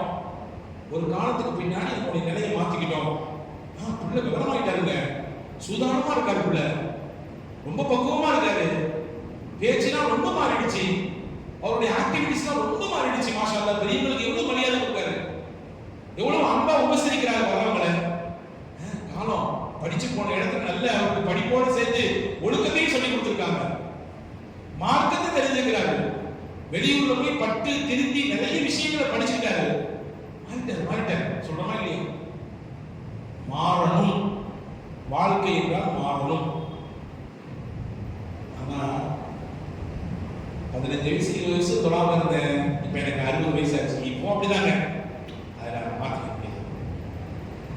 அப்ப அப்படி வேற கொஞ்சம் வித்தியாசமா சிந்திச்சேன், வித்தியாசமா பார்த்தேன், அதே பார்த்தா இப்பவும் பார்ப்பேன், இப்பவும் சிந்திப்பேன். அந்த காலகட்டத்தில் சிறு பிராயத்துல கொஞ்சம் முன்ன பின்ன இருந்தேன், சம்பாதிக்கிறதுல பொருளீட்டப்படி விஷயத்துல. இப்பவும் அப்படிதான் இருக்கு, அதுல மாற்றம்லாம் இல்லை. இப்படியான நபர்களை என்னவென்று உலகம் சொல்ல வேண்டும்? நீனே யோசிச்சுக்கோ, உன்னுடைய சிந்தனைக்கு நான் விட்டுறேன் அப்படின்னு ஹஜ்ரத் முஹய்யித் அப்துல் காதிர் ஜீலானி ரஹ்மத்துல்லாஹி சொல்றாங்க. அன்பான சகோதரர்களே, இந்த ரபியுல் அவல் மாதத்தில் பெருமானாரை பற்றி பேச, நபிகளை பற்றி கேட்க நாம் ஒன்று கூடியிருக்கிறோம். அருமை தாய்மார்களே, நமக்கிடையில் மாற்றங்கள் வர வேண்டும். இந்த இடத்திலிருந்து வெளியாகும் போது, இந்த பயானம் முடிச்சு நீங்க வெளியே உங்க வீட்டுக்கு போகும்போது ஒரு சுண்ணத்தை உங்க வாழ்க்கையில எடுத்துட்டு போகணும். ஒரு விஷயத்தை என் வாழ்க்கையில நான் ஃபாலோ பண்ண போறேன்னு எடுத்துட்டு போகணும். அதுதான் இந்த அவை நடந்ததற்கான அர்த்தம். இது பயனுள்ள நிகழ்ச்சி என்பதற்கான அர்த்தம் இல்லைங்க. ஃபேன் போட்டுருந்தாங்க, நல்ல ஏற்பாடு செஞ்சிருந்தாங்க, நல்ல பைக் வசதிங்க, எனக்கு கொஞ்சம் கொஞ்சம் ஜூஸ்லாம் கொடுத்தாங்க, இதுவா? கிடையாது. இதனுடைய மாற்றம், இதனுடைய வெளிப்பாடு எப்படி இருக்கணும்? இங்கிருந்து போகும்போது எங்கள் நபியை பத்தி 4 விஷயத்தை கேட்டோம், முகப்பத்தா வந்தோம், எங்க நபியினுடைய முகப்பத்தை பத்தி கேட்டோம். அந்த எங்க நபியினுடைய முகப்பத்துல இந்த ஒரு விஷயத்தை நாங்க கையில் எடுத்துட்டு போறோம். அப்படின்னு எடுத்துட்டு போனா அதுதான் வெற்றி. அன்பான சகோதரர்களே, யாரையும் யாரும் நிர்பந்திக்க முடியாது. அவரவருடைய வாழ்க்கையை அவரவர்களே தீர்மானிக்க வேண்டும். யாரும் யாரையும் பற்றி குறை சொல்வதற்கு ஒன்றும் இல்லை. நான் ஒசத்தவர், நீங்கள் ஒசத்தி இல்லாதவர் என்றும், நான் நல்லவர் செய்யக்கூடியவர், நீங்கள் நல்லவனை விட்டு ஒதுக்கி இருக்கக்கூடியவர் என்றும் யாரை பார்த்து கை நீட்டி பேச முடியாது, குறை சொல்ல முடியாது. அவரவர்களுடைய விஷயத்திற்கு அவர்களே பொறுப்பு. குர்ஆன்ல சூரா பக்ரால 2 முக்கியமான செய்தி இருக்கு. 2 முக்கியமான செய்தி இருக்கு. 2 முக்கியமான வசனங்கள் ரசூலுல்லாஹி ஸல்லல்லாஹு அலைஹி வஸல்லம் சொன்னாங்க. அந்த 2 வசனங்களும் உலகத்தில் அனுப்பப்பட்ட எந்த வேதத்திலுமே இல்லை, எந்த வேதத்திலும் இல்லை.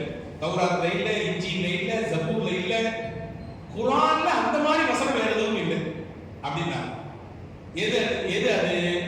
சூரா பக்ராவுடைய கடைசி 2 ஆயத்து, அடுத்து ஆயத்துல் குர்சி. 2 ஆயத்தையும் பெருமையா சொல்லும் பொழுது, ரொம்ப போட்டி சொல்லும் பொழுது ரசூலுல்லாஹ் சொன்னாங்க, இந்த மாதிரி வசனங்கள் வேறு எந்த வேதத்திலையுமே அல்லாஹ் கொடுக்கல. அன்பான சகோதரனே, ஆயத்துல் குர்சி சின்ன பிள்ளைகளுக்கு பெரியவங்க எல்லாருக்கும் தெரியும். இன்னைக்கு நான் ஒரு செய்தி சொல்றேன், அதை வாழ்க்கையில எடுத்துட்டு போலாமா? இன்ஷா அல்லாஹ் சொல்லுங்க, இன்ஷா அல்லாஹ் என்று சொல்லிருப்பீங்க நான் நம்புறேன். ஆயத்துல் குர்சியை பத்தி ஒரு செய்தி, நபி ஸல்லல்லாஹு அலைஹி வஸல்லம் சொன்ன செய்தி. நாயகம் சொன்னதும் பின்பற்றுவது சுன்னத்து தான், நபிகள் செய்ததை செய்வதும் சுன்னத்து தான். பெருமானார் சொன்ன காரியத்தை ஃபாலோ பண்றோம், அதுவும் சுன்னத்து. ரசூலுல்லாஹ் செஞ்ச காரியத்தை எடுத்து நடக்கிறோம், அதுவும் சுன்னத்து. ஆயத்துல் குர்சியை பத்தி பெருமானார் சொன்னாங்க. என்ன சொன்னாங்க? ஹதீஸிலே வந்திருக்கிறது. நபி ஸல்லல்லாஹு அலைஹி வஸல்லம் சொன்னாங்க, قرأ آية الكرسي دبر كل صلاة مكتوبة لم يمنعه من دخول الجنة إلا أن يموت. صحيح البخاري இருக்கக்கூடிய ஹதீஸ். பெருமானார் சொன்னார்கள், எந்த ஒரு மனிதர் ஆயத்துல் குர்சியை ஒவ்வொரு ஃபர்தான தொழுகைக்கு பிறகும் ஓதி வருகிறாரோ, எந்த ஒரு மனிதர் ஆயத்துல் குர்சியை ஒவ்வொரு ஃபர்தான தொழுகைக்கு பிறகும் ஓதி வருகிறாரோ, அவருக்கும் சொர்க்கத்துக்கும் இடையில் தடையாக இருப்பது மரணம் மட்டும்தான். அப்படின்னா என்ன தெரியுதா? மரணம் நிகழ்ந்து போனால், மரணம் என்ற திரை நகர்ந்து விட்டால் அவர் நேரா சொர்க்கத்துக்கு போவாரு. டெய்லி ஒவ்வொரு ஃபர்தான தொழுகைக்கு பின்னாடியும் ஆயத்துல் குர்சியை ஓதி வந்தால் அவருக்கும் சொர்க்கத்திற்கும் இடையில் தடையாக திரையாக இருப்பது மரணம் ஒன்றே. அப்படின்னா என்ன அர்த்தம்? எல்லாத்துக்கும் மரணம் வரதான் போகுது. அந்த மரணம் என்ற திரை நகர்ந்து போச்சுன்னா, ஏற்பட்டு போச்சுன்னா, அவர் நேர டைரக்டா எங்க போவாரு? சொர்க்கத்துக்குள்ள போவாரு. ரசூலுல்லாஹி ஸல்லல்லாஹு அலைஹி வஸல்லம். அன்பான சகோதரர்களே, ஒவ்வொரு நேர தொழுகையும் ஃபர்தான தொழுகைக்கு பிறகு நீங்கள் திக்ர் செய்வது உங்களுக்கு வழமையில் இருக்கிறதோ இல்லையோ, அவுராதுகள் ஓதுவது இருக்கிறதோ இல்லையோ, ஸலவாத்தை ஓதுவதை நீங்கள் வழமையாக வைத்திருக்கிறீர்களோ அல்லது இல்லையோ, அவரவர்களுக்கு தெரியும். இன்னையிலிருந்து இந்த ரபியுல் அவ்வல் 2026 நீங்கள் ஒரு உறுதிப்பாடு எடுங்கள். நான் ஆயத்துல் குர்சியை ஓதாமல் என் முஸல்லாவிலிருந்து எந்திரிக்க மாட்டேன். மிகப்பெரிய பாதுகாப்பு. ஆயத்துல் குர்சியை போன்று உண்டான பாதுகாப்பு வேற எதுவும் கிடையாது. நம்ம வெளியில பயணம் போறோம், பைக்ல போறோம், வாகனத்துல போறோம், வெளிநாட்டு பயணம் போறோம் இல்லையா? ஆயத்துல் குர்சி தான் பாதுகாப்பு. ஆயத்துல் குர்சி தான் பாதுகாப்பு. யார் இதை 3 முறை ஓதிவிட்டு கடைசி வசனமாக இருக்கக்கூடிய வலா யகூதுஹு ஹிஃபுதுஹுமா வஹுவல் அலியுல் அஸீம், வலா யகூதுஹு ஹிஃபுதுஹுமா வஹுவல் அலியுல் அஸீம், வலா யகூதுஹு ஹிஃபுதுஹுமா வஹுவல் அலியுல் அஸீம். இது ஆயத்துல் குர்சி முடிவு வார்த்தை. 3 தடவை ஓதி நான் மேல ஊதிக்கிறாங்களோ, பெரிய பெரிய விபத்துகள் இல்லாமல் அல்லாஹ் அவர்களை பாதுகாப்பான். விபத்து ஏற்பட்டு போச்சு, பைக்ல போகும்போது, காடியில போகும்போது, பஸ்ல போகும்போது, ட்ரெயின்ல போகும்போது, விமானத்துல பெரிய பெரிய விபத்துகள் இருந்து அல்லாஹ் பாதுகாப்பான். ஆயத்துல் குர்சி பாதுகாப்பான். ஹதீஸை சொல்லி முடிக்கிறேன். அபூ ஹுரைரா ரலியல்லாஹு அன்ஹு அவர்களை பெருமானார் ஸல்லல்லாஹு அலைஹி வஸல்லம் போர்க்களத்திற்காக திரட்டப்பட்ட பொருட்கள், நிறைய பொருள் வந்துச்சு மதீனா பள்ளிவாசல்ல. எல்லாம் அப்படியே பள்ளிவாசலுடைய முற்றத்துல அந்த வராண்டால கொட்டி வைக்கப்பட்டிருக்கு. தானியங்கள், பழங்கள், பேரிச்சை பழங்கள், உணவு, ஆடைகள் எல்லாம் அப்படி கொட்டி குவிச்சலா வைக்கப்பட்டிருக்கு.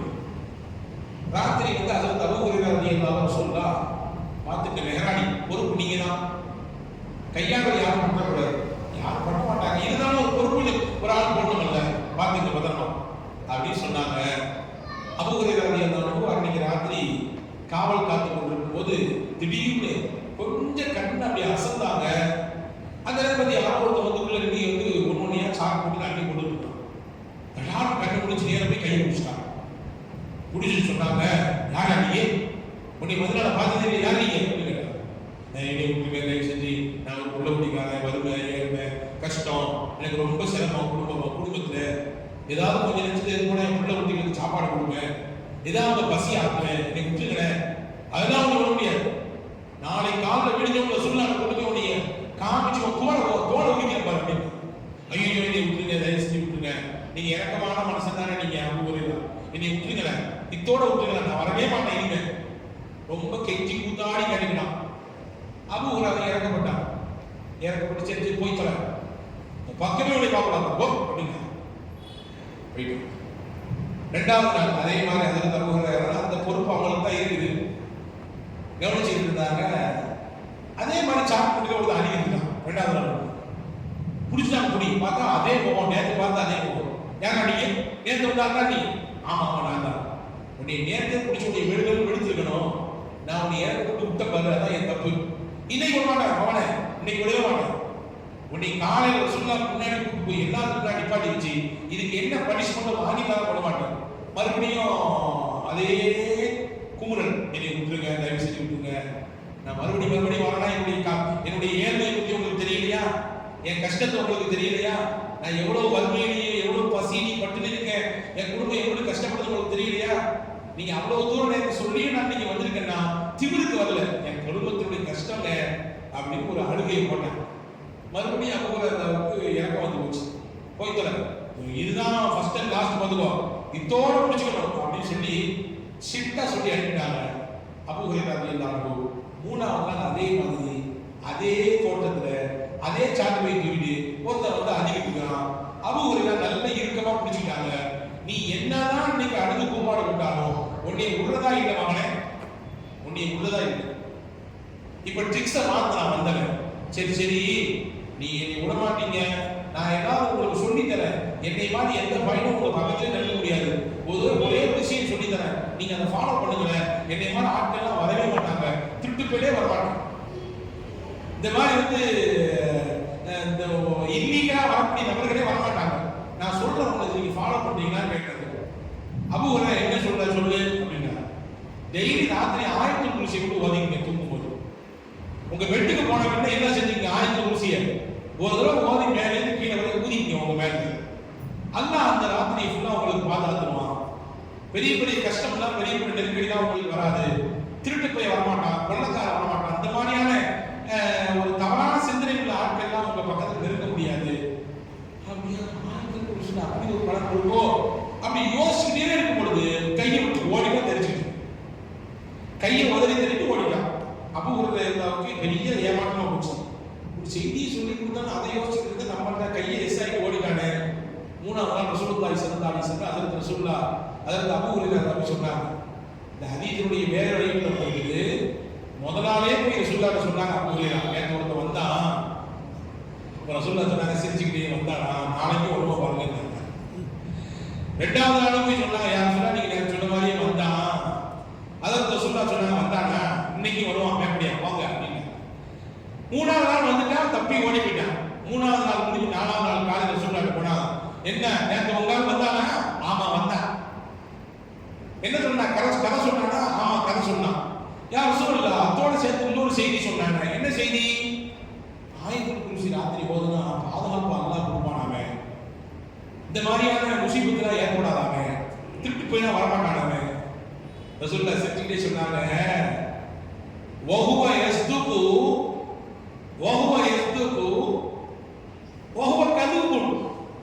அவன் உண்மைதான் சொல்லியிருக்கான், ஆனா அவன் பொய்க்கார பையன். அவன் சொன்ன செய்தி உண்மையானது, ஆனா மிகப்பெரிய பொய் பையன். நான் ரசூலுல்லாஹ் என்ன சொல்றீங்க, வந்தவன் யாரும் இல்லப்பா, இப்லீஸ் தான்ப்பா அப்படின்னு சொன்னான். வந்த வேற யாரும் இல்லை, இப்லீஸ் தான் மனித ரூபத்துல வந்தான், பெரிய பொய்யன், ஆனா உண்மையான விஷயத்தை சொல்லிட்டு போயிட்டான். உண்மையான விஷயம் என்ன? ஆயத்துல் குர்சியை படிச்சா நிச்சயமா பாதுகாப்பு உண்டு, அல்லாஹ் ப்ரொடெக்ஷன் கொடுக்குறான், பாதுகாப்பு தர்றான், எனவே அதை நீங்க ஃபாலோ பண்ணுங்க அப்படின்னு ஸல்லல்லாஹு அலைஹி வஸல்லம் சொன்னாங்க. அன்பான சகோதரர்களே, அருமை தாய்மார்களே, ஆயத்துல் குர்சி என்பது அல்லாஹ்வின் இறை வசனம். அல்லாஹ் தன் வல்லமையை வெளிப்படுத்தக்கூடிய வசனம். அல்லாஹ்வுக்கு உறக்கம் கிடையாது, சிறு உறக்கமும் கிடையாது, பெரு உறக்கமும் கிடையாது என்று அல்லாஹ் சொல்றான். லா தஅஃபுதுஹு சினத்துன் வலா நௌம். வான பூமியில் உள்ள எல்லாம் அல்லாஹ்வுக்கு சொந்தம். லஹு மா ஃபிஸ் ஸமாவாதி வ மா ஃபில் அர்த். மன் தல்லதி யஷ்ஃபஉ இன்தஹு இல்லா பிஇذنஹு. அவன் அனுமதி இல்லாமல் அவனிடத்தில் யார் சிபாரிசு செய்ய முடியும்? யாராவது சிபாரிசு செய்ய முடியுமா? ரெக்கமெண்டேஷன் இங்க செல்லும். நம்ம தாங்க பார்த்து செய்யுங்க, ஏதாவது இங்க செல்லும். நம்ம புள்ளதாங்க பார்த்து ஏதாவது பொறுப்பு போட்டு கொடுங்க, இங்க செல்லும். ஏங்க இந்த ஏரியாவின் எம்எல்ஏ நானு, என் சொந்தமான வேண்டப்பட்ட புள்ள, அவருக்கு ஒரு சீட்டை கொடுங்க, இங்க செல்லும், உலகத்துல செல்லும். ஆனா அந்த ரெக்கமெண்டேஷன் எதுவும் அல்லாஹ்ட்ட செல்லாது.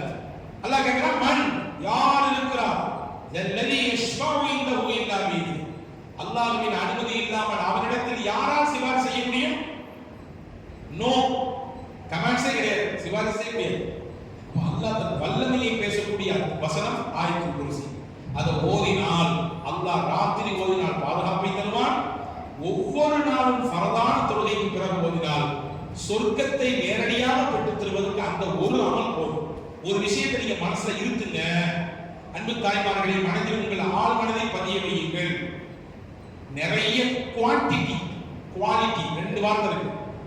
குவான்டிட்டின்னு ஒன்று இருக்குது, குவாலிட்டின்னு ஒன்று இருக்குது. குவாலிட்டினா தரம், குவான்டிட்டினா அளவு, எவ்வளவு அளவு, எண்ணிக்கை எவ்வளவு. குவாலிட்டினா கம்மியா இருக்கும். ஒரு 1/2 கிளாஸ் தான் டீ குடிச்சேன், அப்படியே அமிர்தமா இருந்துச்சு. அளவு கம்மி தான், ஒரு 1/2 கிளாஸ் தான். டீ அப்படியே அமிர்தமா இருந்துச்சு. சொல்ல மாதிரி குவாலிட்டி குவாலிட்டி வத வத வதம் இருக்குது. ஆனா அது ஒன்றும் சரியில்லையே. நிறைய இருக்கு செய்தி, ஆனா சொல்ற மாதிரி எதுவும் இல்லை. எண்ணிக்கை தான் அதிகமா இருக்கு, ஆனா ஒண்ணு உருப்படி இல்லை. சொல்றமா அல்லாஹ்வுக்கு குவாலிட்டி பிடிக்குமா குவான்டிட்டி பிடிக்குமா? குவாலிட்டி பிடிக்கும். நிறைய எண்ணிக்கையில வச்சிருக்கோம், செய்யறது நான் குறை சொல்லல, நன்மைகளை செய்வதை குறை சொல்லவில்லை. ஆனால் அல்லாஹ்விற்கு ஒரு அமல் போதும் உங்களை சொல்லித் தூக்குறது. தப்பா அஜித் வந்தார் மெட்ராஸ் அஜித், அவர் பாட்டு சொல்லி குவான்டிட்டிலாம் வேண்டாமா, அப்ப 5 வகுத்து வேண்டாம் விட்டுருவோம் அப்படி நீங்க தப்பா எதுவும் கருத்து எடுத்துக்கூடாது. பொதுவாக சொல்லுகிறேன், அல்லாஹ்வுக்கு குவாலிட்டியா இருக்கிற ஒரு விஷயம். ஹசன் பஸரி ரஹிமஹுல்லாஹ் மிகப்பெரிய அறிஞர், மிகப்பெரிய இறைநேச செல்வர். அவங்க வஃபாத்துக்கு பின்னாடி அவருடைய மாணவர் ஒருத்தர் ஹசன் பஸரி ரஹிமஹுல்லாஹ் கனவுல பார்க்கறாரு. ஹசன் பஸரி பெரிய அறிஞர். அவங்க வஃபாத்தான பின்னாடி ஷேக் அவங்கள அவருடைய மாணவர் ஒருத்தர் கனவுல பார்க்கறாரு. கனவுல பார்த்துட்டு கேட்டாராமா, எப்படி இருக்கீங்க, அல்லாஹ் உங்களை எப்படி வச்சிருக்கான்? ஹசன் பஸரி சொன்னாங்க, அல்லாஹ் என்னை ரொம்ப நல்லா வச்சிருக்கான், அல்லாஹ் என்னுடைய மறுமையை ரொம்ப சிறப்பாக்கினான். மாணவர் கேட்டாரா, நீங்க செஞ்ச அமல்லையே அல்லாஹ் எதனால உங்களுக்கு இந்த அந்தஸ்தை கொடுத்தா உஸ்தாத்? எதை வச்சு அல்லாஹ் உங்களுக்கு இந்த அந்தஸ்தை கொடுத்தா உஸ்தாத்? ஹசன் பஸரி ரஹிமஹுல்லாஹ் சொன்னாங்களா, அர்-ரக்அத்தானி ஃபீ ஜௌஃபில் லைல், இரவின் ஆதி அடியாளத்தில் நான் தொழுத அந்த 2 ரக்காய் தொழுகை, நான் தொழுத அந்த 2 ரக்காய் தொழுகை தான் இப்படியான ஒரு அந்தஸ்தை எனக்கு வாங்கி வந்திருக்கிறது. எத்தனையோ ஹஜ்ஜுக்கு போயிருக்காங்க, எத்தனையோ பல மனிதர்களை சீர்திருத்தம் செஞ்சிருக்காங்க, எவ்வளவோ வக்துகள் தொழுதுருக்காங்க, எவ்வளவோ தான தர்மம் செஞ்சிருக்காங்க, எவ்வளவோ குர்ஆனுக்கு விரிவுரை தந்திருக்கிறார்கள், மிகப்பெரிய நாதாவாக வலியுல்லாவாக வாழ்ந்திருக்கிறாங்க. அவங்க சொன்னாங்க, நான் தொழுத 2 ரக்காத் தான் எனக்கு அல்லாஹ் இவ்வளவு பெரிய அந்தஸ்தை வாங்கி தந்துச்சு. சொல்ல வர செய்தி, குவாலிட்டியா ஒரு விஷயத்தை செஞ்சோம்னா அந்த ஒண்ணு தூக்கிக்குவோம் அல்லாஹ், அதை வச்சு சொல்லிட்டு கொடுத்துருவான். அதனால அல்லாஹ்வுடைய எண்ணிக்கை பெரியதல்ல, நாம் செய்யும் செயலின் தரம் பெரியது. தரம் பெரியது, அளவு பெரியதல்ல, அதனுடைய அந்தஸ்து, அதனுடைய வெயிட் என்னன்றது அல்லாஹ் ரொம்ப முக்கியமானது. எனவே அன்பான சகோதரர்களே, அருமை தாய்மார்களே, இந்த புனிதமான உதய தினத்தினுடைய இந்த நிகழ்ச்சியிலே இந்த விஷயத்தை நாம் கையில் எடுத்துக் கொண்டு செல்வோம். உங்களுக்கு மாஷா அல்லாஹ், அல்லாஹ்வின் பேரல்லாஹ் இந்த ஜமாத்தினுடைய பெருங்கொண்ட ஒத்துழைப்புடன் இந்த மாதிரியான நிகழ்வு தொடர்ச்சியாக இங்கே நடத்தப்பெறுவதாக நம்முடைய நூல் உதா அரசானுடைய உஸ்தாதா அவர்களும் முதல்வராக இருக்கக்கூடிய உஸ்தாதாவும், அதே போன்று அன்பு தம்பி சுஹைலும் இந்த விஷயத்தை, சுஹைல் மௌலவி அவர்கள் இந்த விஷயத்தை சொன்னார்கள். அதோடு கூட சேர்ந்து ரொம்ப முக்கியமானது, இந்த மஹல்லா இந்த பகுதிக்கான ஒரு முக்கியமான ஒரு விஷயமாக ஒரு பெண்கள் மதரசா இங்கே நிறுவப்பட்டு மிகச் சிறப்பாக எங்கள் ஆசிரியர் தந்தை எங்களுடைய வழிகாட்டி மர்ஹூம் ஜாகிர் ஹுசைன் ஹசரத் அவருடைய துணைவியார் மூலமாக இங்கே நூருல் ஹுதா என்கின்ற பெயரிலே பெண்கள் மதரசா மிகச் சிறப்பாக செயல்பட்டு வருகிறது. பல ஊர்களுக்கு அல்லாஹ் உங்களுடைய துவா பரக்கத்தால் போய் வரக்கூடிய வாய்ப்பை அல்லாஹ் தரலாம். சில இடங்கள்ல நிஸ்வான்கள் இல்ல, எங்க ஊருக்கு ஒரு நிஸ்வான் தான் நல்லா இருக்குமே, எங்க மஹல்லா பிள்ளைகளை எல்லாம் கொண்டு போய் எங்க படிக்க வைக்கிறதுக்கு, ஒரு ஆலிமாவுக்கு படிக்க வைக்கிறதுக்கு, ஒரு குர்ஆன தெளிவான முறையில் ஓத வைக்கிறதுக்கு, குர்ஆன மனப்பாடம் செய்ய வைக்கிறதுக்கு ஒரு வாய்ப்பு எங்களுக்கு இல்லையே, அதற்கான வசதி இல்லையே சொல்லி பல ஊர்களில் ஏக்கத்தோடு சொல்வதை நம்மால் கேட்க முடியுது. அல்லாஹ் அப்படியான ஒரு ஏக்கம் எல்லாம் இல்லாமல் இங்கே அதற்கான ஒரு சூழலை நூருல் ஹுதா என்கின்ற மதரசா, பெண்கள் மதரசா வழியாக இந்த பகுதியிலே வாழக்கூடிய இஸ்லாமிய பெண்களுக்கு ஒரு வரமாக, ஒரு அன்பளிப்பாக அல்லாஹ் தந்திருக்கிறார். பயன்படுத்தியவர்கள் எத்தனை பேர் என்பதுதான் இங்கே கேள்வி. அதற்காக வேண்டி தியாகம் செய்வதற்கு உஸ்தாதுமார்கள் தயார், அதற்காக வேண்டி பொருளாதாரத்தை திரட்டிக் கொள்வதற்கு பல தனவந்தர்கள், பல நல்ல உள்ளம் கொண்டவர்கள் அதற்காக செலவு செய்வதற்கான ஏற்பாட்டை உங்களை மாதிரி நிறைய நன்மக்கள் அதற்கு உதவியாக ஒத்தாசையா இருக்காங்க. இங்க கேள்வி என்னன்னா, நம்ம பகுதியில எத்தனை பெண்கள் அதை பயன்படுத்துறோம், எத்தனை பேர் அதை யூஸ் பண்றோம்? என் பிள்ளைக்கு நான் மார்க்கத்தை கொடுக்கிறேன்னா, அல்லாஹ் ரசூலுடைய பயத்தை கொடுக்கிறேன்னா, எதுங்க வழி? மிகச்சிறந்த வழி மட்டும்தாங்க. குர்ஆனுடைய கல்வியும் ஹதீஸுடைய கல்வியும் ரசூலுல்லாஹ்வுடைய அந்த வாழ்க்கை வரலாற்று செய்தியும் கலந்து சொல்லப்படக்கூடிய இந்த கல்வியில் மட்டும்தான் அறம் இன்றைக்கு இருக்கிறது. நல் ஒழுக்கத்தோடு சேர்ந்து கூடிய நற்கல்வி நிறுவனத்தின் வழியாக நம்முடைய பிள்ளைகளுக்கு கொடுத்து முடியும்.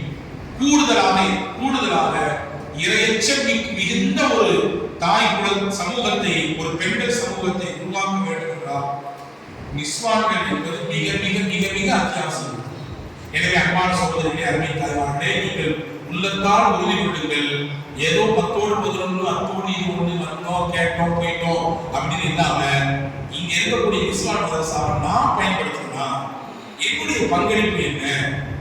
என்னுடைய பங்களிப்பு என்னன்னா, என்னையால நான் குர்ஆன் எனக்கு ஓத தெரியாது, கொஞ்சம் சரி செய்யறதுக்காக நான் என்னுடைய நேரத்தை நான் கொடுப்பேன். என் பிள்ளைகளுக்கு போறாங்க, பள்ளிக்கு போறாங்க, கல்லூரிகளுக்கு போறாங்க, அதையெல்லாம் நான் கண்காணிச்சுட்டு இருக்கிறேன். அதையெல்லாம் நான் கூடுதல் அக்கறையோடு செயல்பட்டு நான் கவனப்படுத்துறேன். என் பிள்ளைகளுக்கு மார்க்கம் போய் சேர்ந்துச்சா, நாளைக்கு என் பிள்ளைகளுக்கா செஞ்சு கொடுக்குறேன், நாளைக்கு என் பிள்ளைக்கு புள்ள வருவேன், நாளைக்கு என் பிள்ளைக்கு குடும்பம் வருவேன். அந்த குடும்பத்தை, அவங்க பிள்ளைய, அவங்க கணவனை, அவங்க போய் இருக்கக்கூடிய அந்த குடும்பத்தை மார்க்க ரீதியா கட்டமைக்கிறதுக்கு என் பிள்ளைக்கு மார்க்க வேண்டாமா? என் பிள்ளைக்கு குர்ஆன் வேண்டாமா? வெறுமனே கல்யாணம் முடிச்ச உடனே என் பிள்ளை வீட்டை விட்டு போகும்போது வெறுமனே குர்ஆன் பெட்டியை மட்டும் கொடுக்க போறானா, அல்லது அந்த பிள்ளையுடைய கல்புல குர்ஆனையே கொண்டு போய் சேர்க்கணும்? வெறுமனே எல்லாரையும் மாதிரி குர்ஆன் பெட்டி மட்டும் தான் நான் கொடுக்க போறேனா, அல்லது குர்ஆனை நான் வசனங்களாக, குர்ஆனை நான் வாழ்வியலாக, குர்ஆனை நான் விளக்க உரையாக, குர்ஆனை நான் நபிகள் நாயகத்தினுடைய வாழ்வியலோடு சேர்ந்து கலந்ததாக என் பிள்ளைக்கு கொடுக்க போறோம்னா அப்படிங்கிறத ஒவ்வொரு பெற்றோரும் யோசிக்க வேண்டிய மிக முக்கியமான கால பொழுது இது என்பதை நாம் கவனத்தில் கொள்ள வேண்டும்.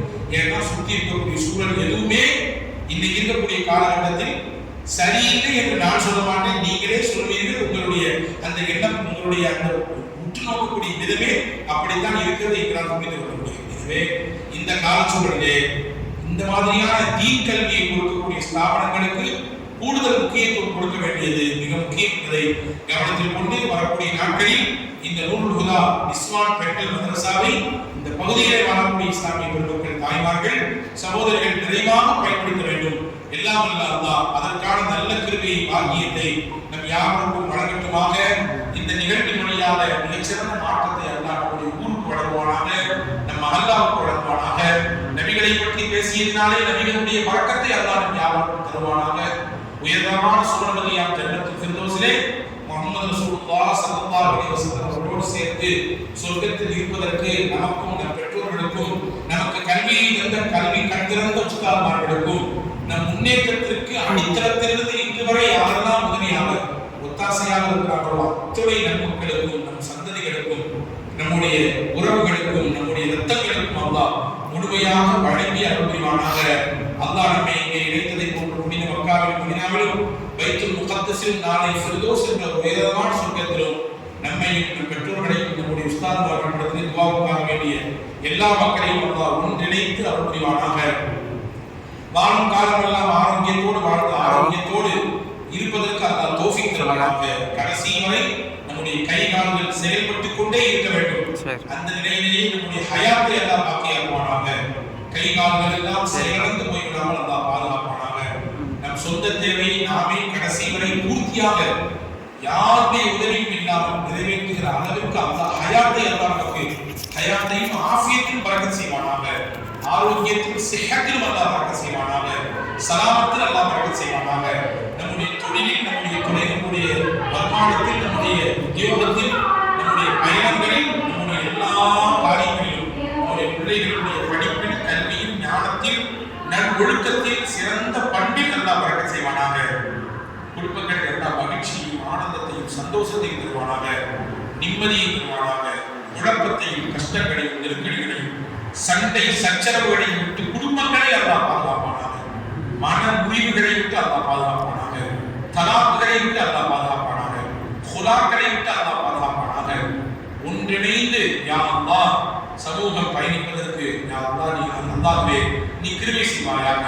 எங்கள் துஆவை முஹம்மது ரசூலுல்லாஹி ஸல்லல்லாஹு அலைஹி வஸல்லம் பரக்கத்தால், அவருடைய திருநாமத்துடைய பரக்கத்தால், இந்த புனிதமான ரபியுல் அவ்வல் மாதத்துடைய பரக்கத்தால் அல்லாஹ்வே நீ ஏற்று அருள் புரிவாயாக. இந்த நிகழ்வுக்கு காரணமாக இருந்த இந்த மஸ்ஜிதை மஅமூர் ஜும்மா மஸ்ஜிதுடைய ஜமாத்தார்கள், பெரியோர்கள், சகோதரர்கள், குறிப்பாக இந்த மஸ்ஜிதுடைய நிர்வாக பொறுப்புகள், நாட்டாமை பஞ்சாயத்தினர்கள் எல்லோருக்கும் ரப்பே நீ அருள் செய்வாயாக. நூருல் ஹுதா என்கின்ற அந்த நிஸ்வான் மதரசாவை மென்மேலும் யா அல்லாஹ் நீ வளர்ச்சி அடைய செய்வாயாக. மக்களின் சிந்தனையை பார்வையை மதரசாவின் பக்கம் நீ திருப்புவாயாக. அதிகப்படியான பிள்ளைகளை கொண்டு வந்து ரப்பே நீ அந்த மதரசாவிலே படிப்பதற்கு வழிவகை செய்து கொடுப்பாயாக. யா அல்லாஹ் போக்குவரத்துக்காக வேண்டி ஏற்பாடு செய்திருக்கிறார்கள். கல்வி பற்றி பயிற்றுவிட்டுக் கொடுப்பதற்காக வேண்டி உஸ்தாத்மார்கள் தயாராக இருக்கிறார்கள். அதற்காக வேண்டி பல தரவந்தர்கள் தங்களுடைய பொருளாதாரத்தால் உதவி செய்கிறார்கள். ரப்பே எங்கள் மஹல்லா மக்கள் அதை பயன்படுத்திக் கொள்வதற்கு தௌஃபீக் தருவாயாக. அதை பயன்படுத்திக் கொள்வதற்கு தௌஃபீக் தருவாயாக. அந்த மதரசாவின் மூலமாக எங்கள் ஊருக்கே நீ செழிப்பை தருவாயாக. எங்கள் ஊருக்கே ஒரு நிம்மதியையும் அமைதியையும் தருவாயாக. எங்கள் ஊருக்கே ரப்பே ரஹ்மானே யா அல்லாஹ் உன்னுடைய ஹஸானாவிலிருந்து மாறி கோரி யா அல்லாஹ் நீ வழங்கி அருள் புரிவாயாக. எங்கள் துஆவை கபூல் செய்வாயாக. கடந்து கொண்ட ஆண்கள் பெண்கள் எல்லோருக்கும் மஹப்பத் ரசூலை கொடுத்து இந்த சபையிலிருந்து கலைந்து சென்று பொழுது ஹுப்புன் நபியோடு யா அல்லாஹ் காதலோடு ஹுப்புல்லாஹோடு அல்லாஹ்வே உன் மீது உள்ள பிரியத்தோடு உன் ஹபீபின் மீது பிரியத்தோடு நாங்கள் பிரிவதற்கும் அதை எங்கள் வாழ்க்கையை தொடர்வதற்கும் அல்லாஹ்வே நீ தௌஃபீக் தருவாயாக. ரப்பனா ரப்பினா கமா ரப்பயானி ஸகீரா ஸல்லல்லாஹு தஆலா வஸல்லம் வபரக அலா சய்யிதினா முஹம்மதின் வ அலா ஆலிஹி வ அஸ்ஹாபிஹி அஜ்மஈன்.